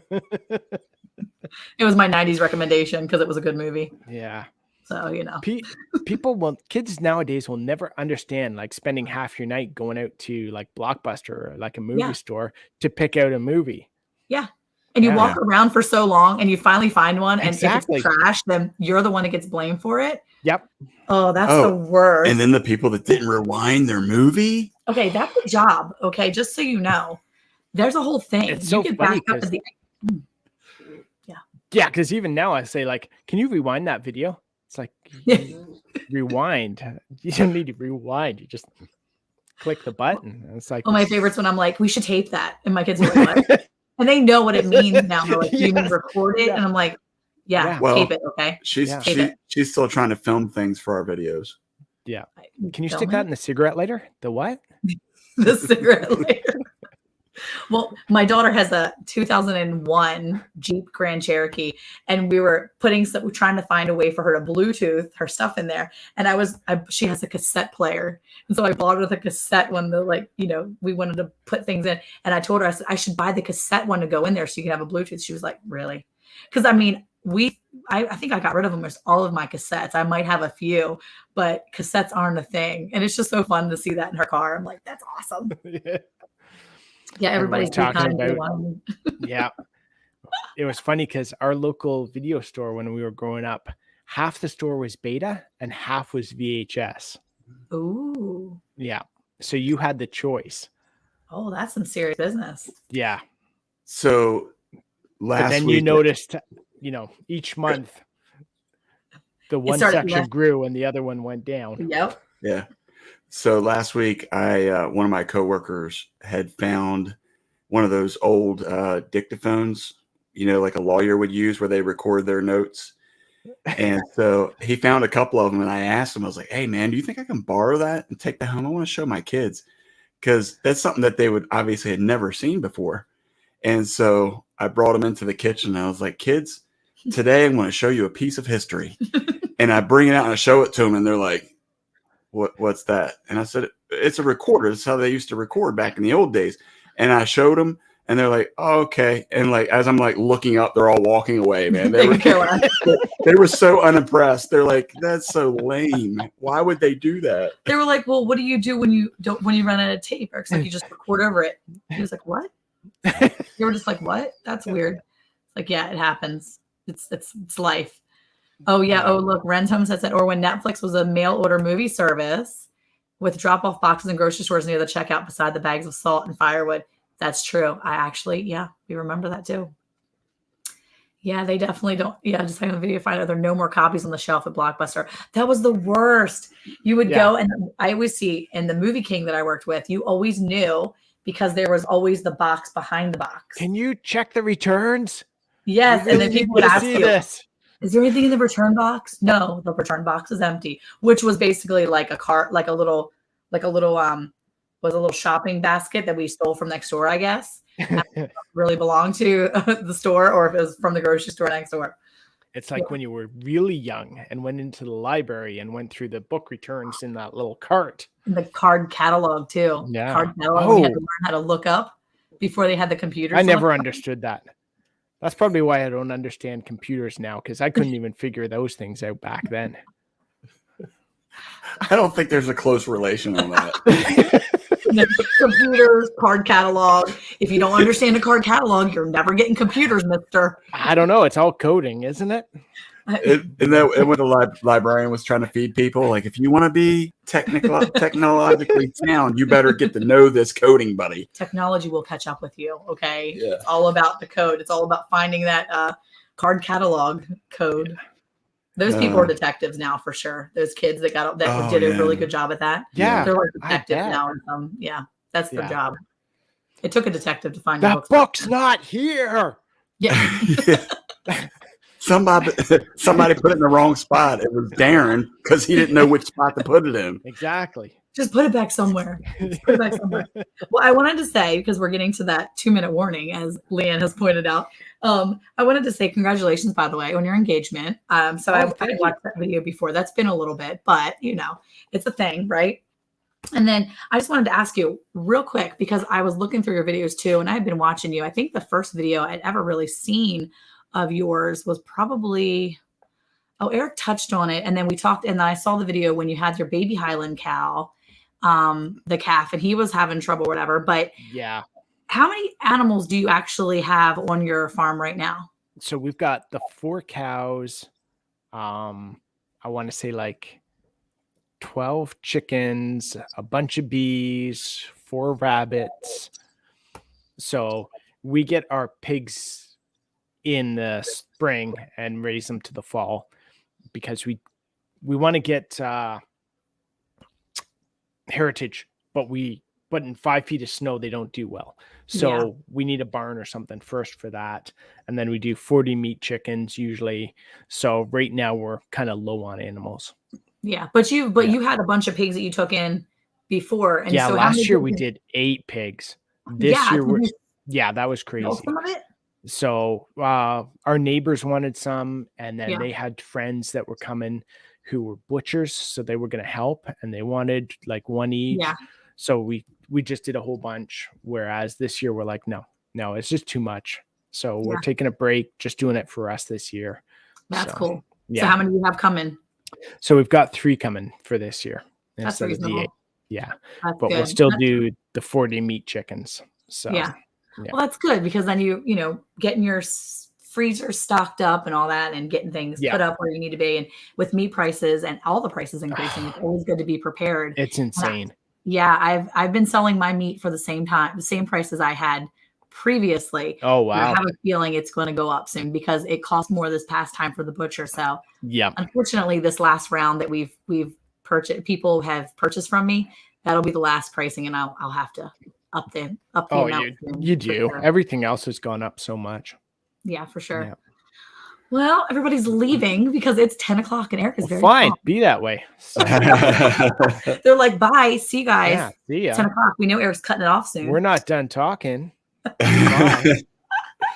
Well, Darren, we certainly appreciate you taking time to come talk to us. Hey, thanks for having me. We're going to have you come back when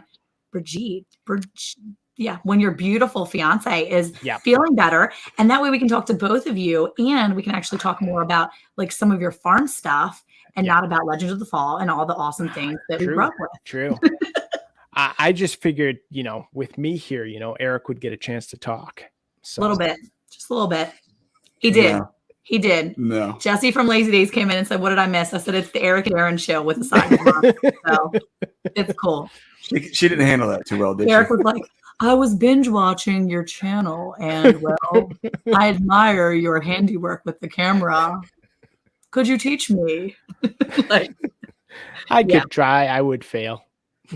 Eric was batting his eyes. He's like, "Darren." You remind me of 90s Brad Pitt for some reason. I can't put my finger on it. I can't figure out what it is. It was like poof, epiphany right there. Yeah, that's what it is. You've modeled your look after 90s Brad Pitt. Way to go. There you go.